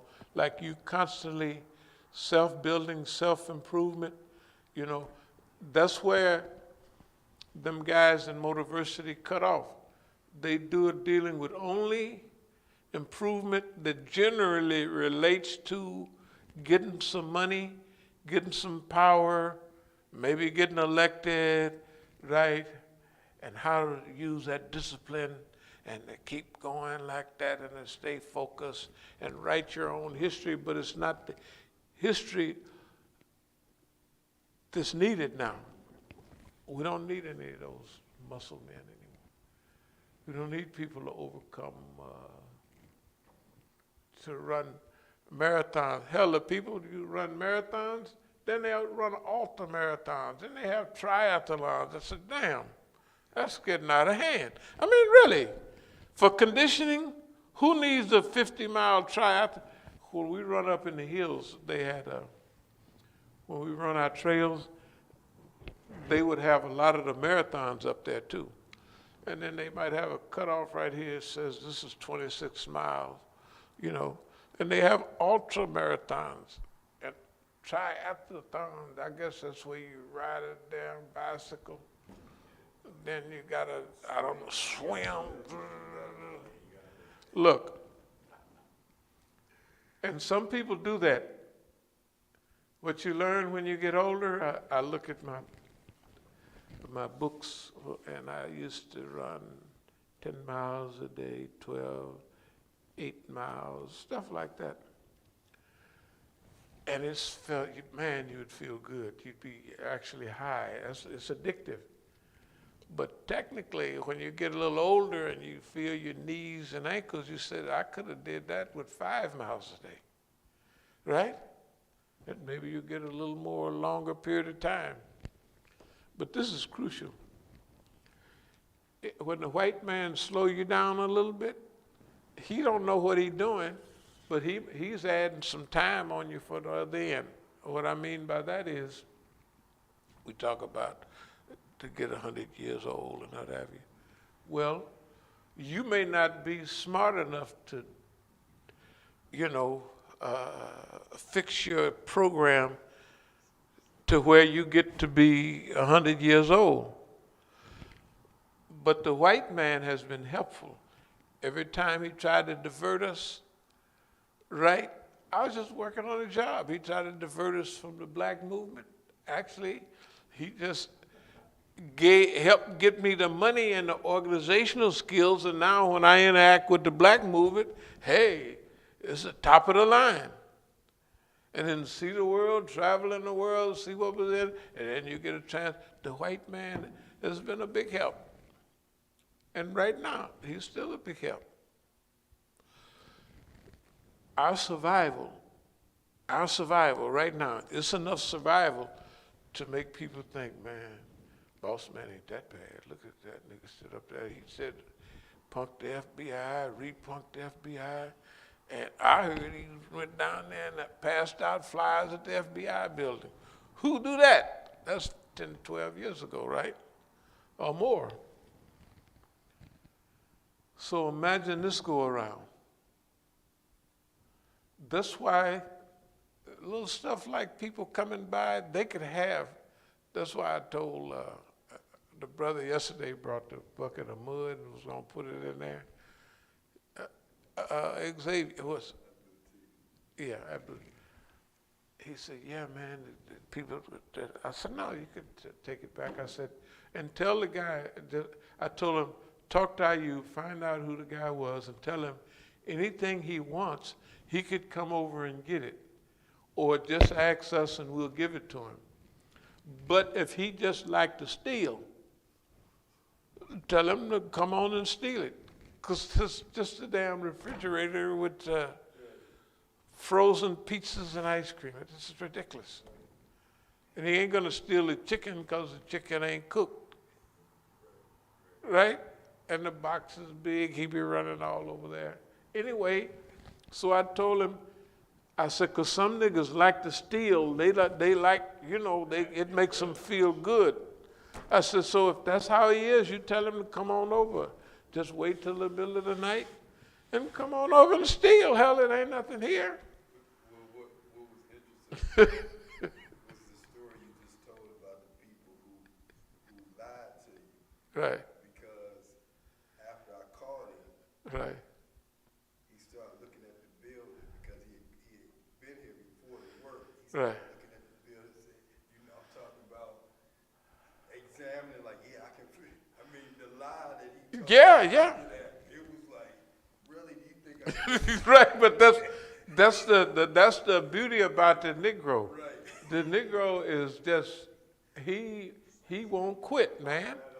He was trying to follow it up, like, just to distract me, like, you caught me, but this is actually.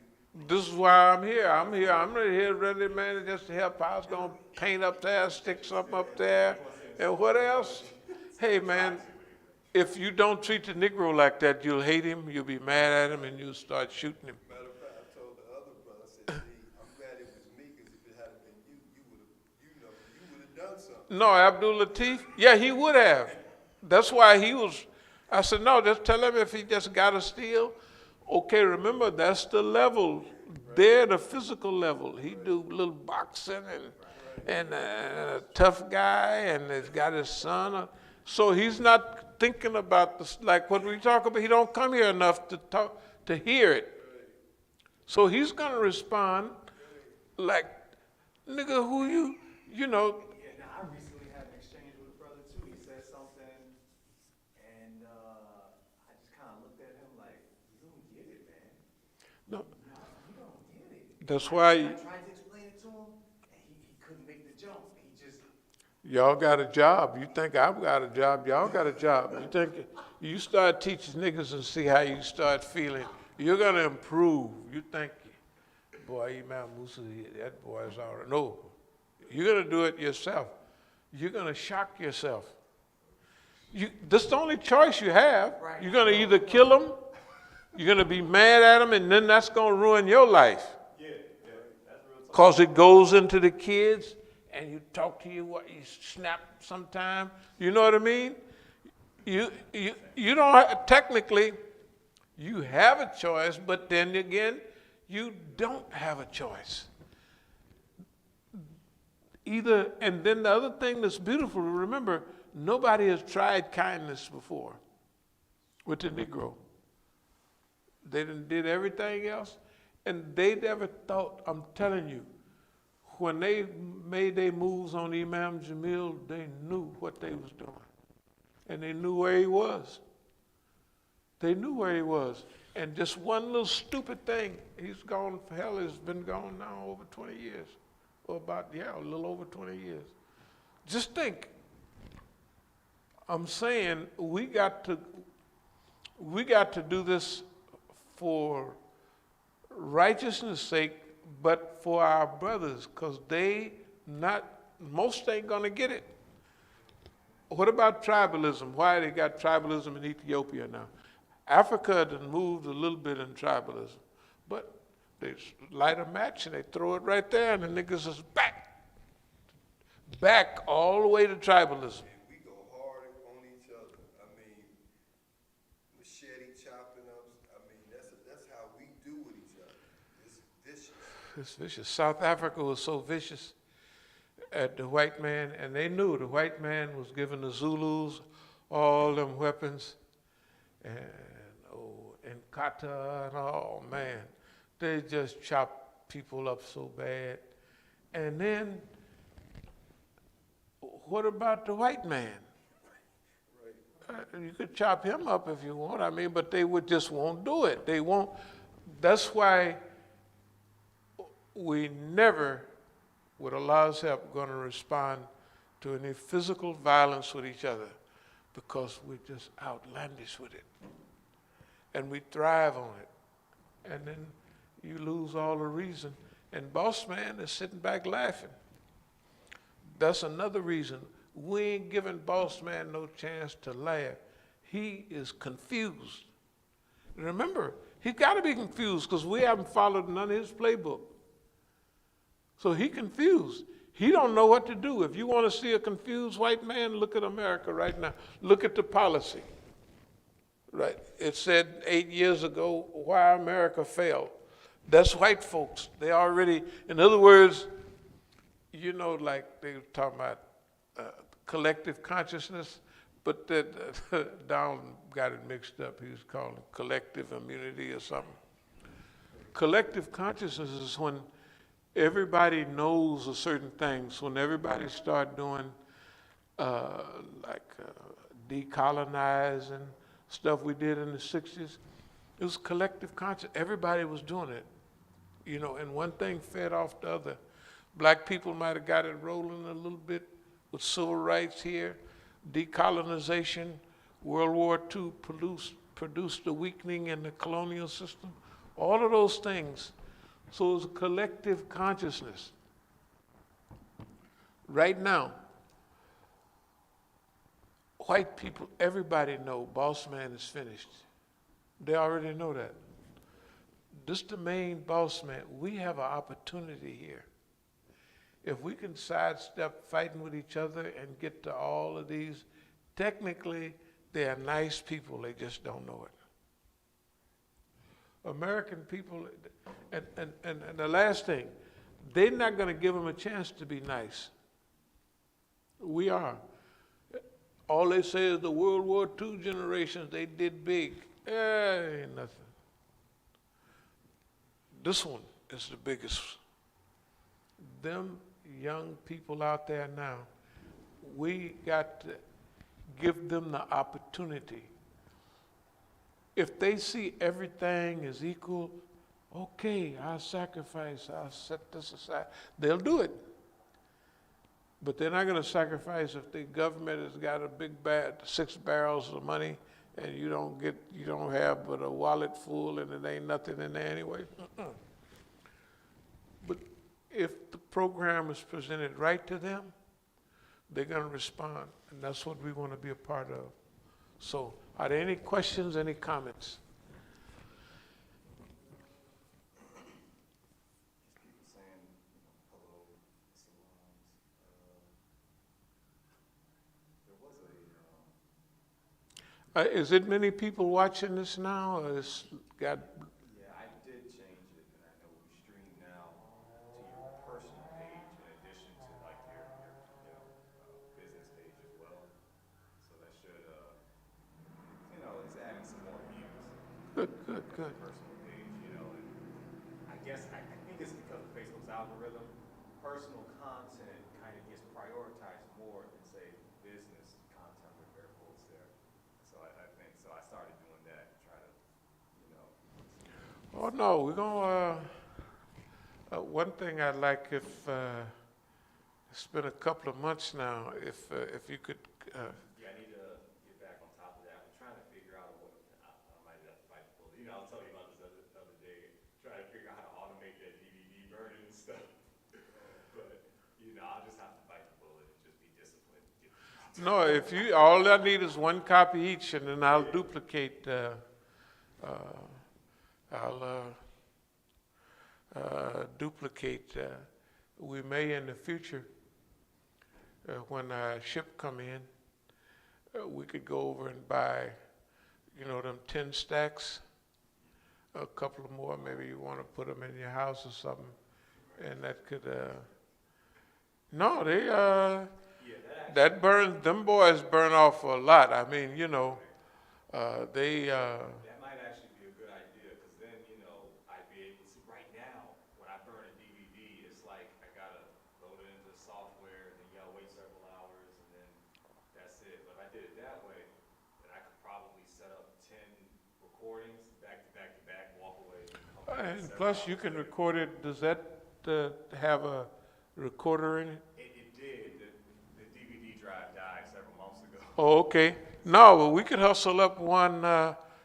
Shoot, I got one myself. You could just. Okay. Yeah, that would help. Actually, that would help. That Yeah, would help. then that means you could do it right off of there, straight off of there.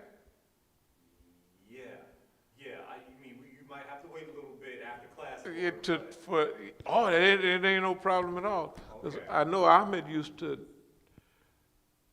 That was only not videos. That was That was CD. audio. CD. He used to do CDs. He'd do them right off here, push the button, and we'd go down and have them ready for everybody. But DVDs is a little different. Yeah, they take a little bit more time. Oh yeah. They do take a little bit more. Whatever it is, we're gonna come up to par, and we're on a roll. Officially, we're in the comeback mode right now, inshallah. Was there any more questions or comments? This was a comment brother said about Juma yesterday. He said, Brother Imam Musa is making unique and relevant contributions to Islamic Ummah. That was what, because this was the same brother that had said in the past that you had, that the Muslims, they don't, I think they said, not that they take advantage of you, but that they don't appreciate your contributions, this was that brother. Oh, that's all right. Yeah. My question to that is, because there's nobody else you can compare what we're talking about. If there were other people who were kind of in the same ballpark, you say, okay, well, you could weigh Right. and measure, but when there seems to be, I'll put it like that, Right. you seem to be the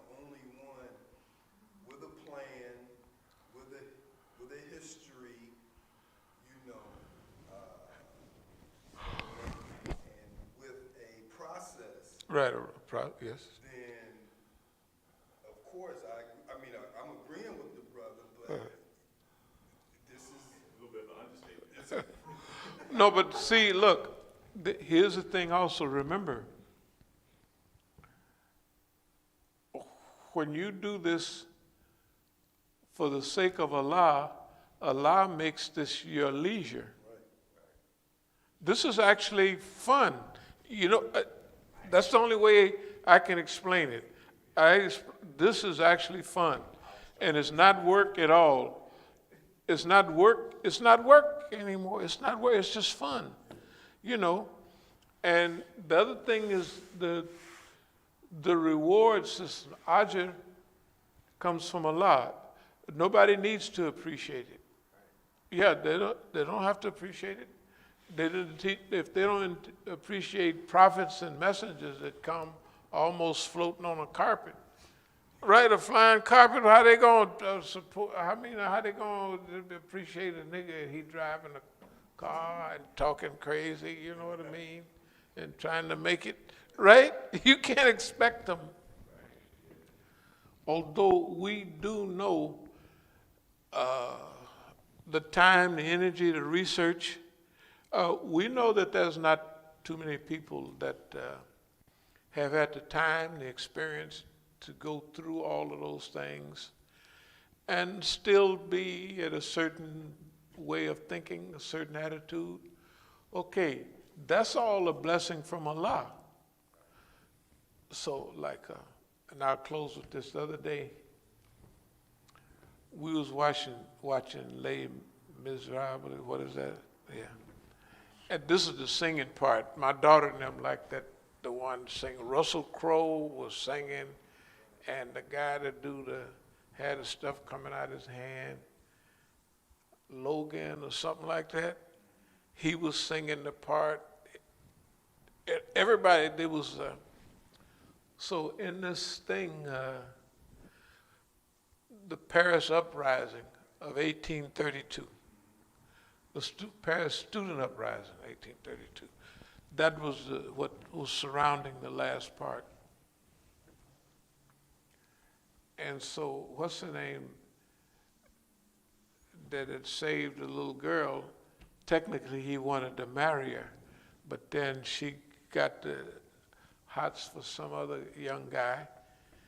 And first he wanted to roll on the guy, then he went and saved him. They was all singing in the Paris Uprising. See, they showed the way human beings are. When they did the barricades and the police come, whoosh, all them shutters, everybody shuttered the doors. When people tried to get in their houses to get away, they couldn't, you know what I mean, and all that. So the guy had to bring the guy that got wounded, the young guy, through the sewer. And he got away. Then the guy was remembering all the people singing, you know, and all that. And so my daughter says, it must be hard for him when he's the only one survived. And I just said, yeah, it's a big deal, you know. And then she caught it. Yeah, she caught it. I said, yeah, I mean, not the only survivor, but everybody else, there's no working survivors. You know what I mean? And the ones that I remember, was that 2-3 years ago, they was feeling bad over in Baltimore. Remember, we feel unappreciated, this something or other, I forget. Psychological disability or something. They Psychological trauma and suffering. they suffering. We're not suffering. You could tell it. Ain't no, hey man, they suffering. But you remember the one thing they say on Motiversity is my theme song. If you do the things that are hard, life is easy. If you do the things that are easy, life is hard.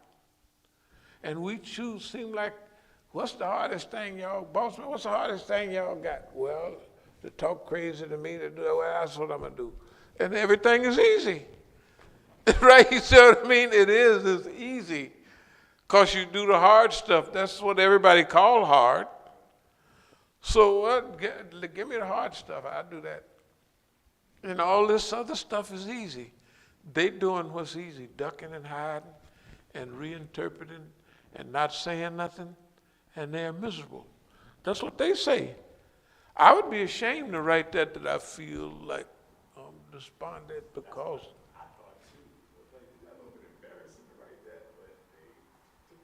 And all the imams, all the Negroes there,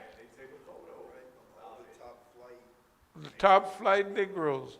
Hey, you know, okay, they can do what they want to do. Are there any other questions or comments? Well, it was just a comment about how if you look at, you think about Motiversity, you know, they don't push any type of talk really about changing things. Right, That's right. a conflict. When we talk about, you know, race and history was the topic of today's lecture, and you see that there's a constant thread of either outright suppressing movement history, Yeah. or they color it, like either with Imam Malcolm or Dr. King, they let about half the truth come out. Yeah, They yeah. popularize half the truth. Yeah. And then they leave the other stuff in the dark. So there's a Yeah. genuine just a suppression of the history of changing a system for the better. Yeah. You know, and this is And then you look at even Malcolm's history. In the early history, black nationalists had cornered it, and they was, you know, rolling it out, which they wasn't doing bad. They just wasn't doing a whole lot of Islam in it. But at least it was a narrative. Now, we know some of the people. The last Malcolm thing that come out was by the most anti. The last thing I heard, you know, Malcolm, when he was a kid, they said he had some relations with some of the white kids. I said, hell, all the kids that their first experience mess around with each other. I bet when they get 30 years old, they ain't running around with no more. That's nowadays they do, but they didn't. So the point was, they choose, well, we say it, they choose the people they want, like Dr. Gates, all them Negroes. They choose who they want to bring it out. Okay, so, but you got to remember, in the future, when the whole thing changes, right? They'll be looking for the people that's been there all the time. They say, well, this is where the people have been all the time. And then even then, you'll still be moving ahead. So no, this is all. Any more questions or comments? Okay, alhamdulillah. Okay, no, you can turn it off.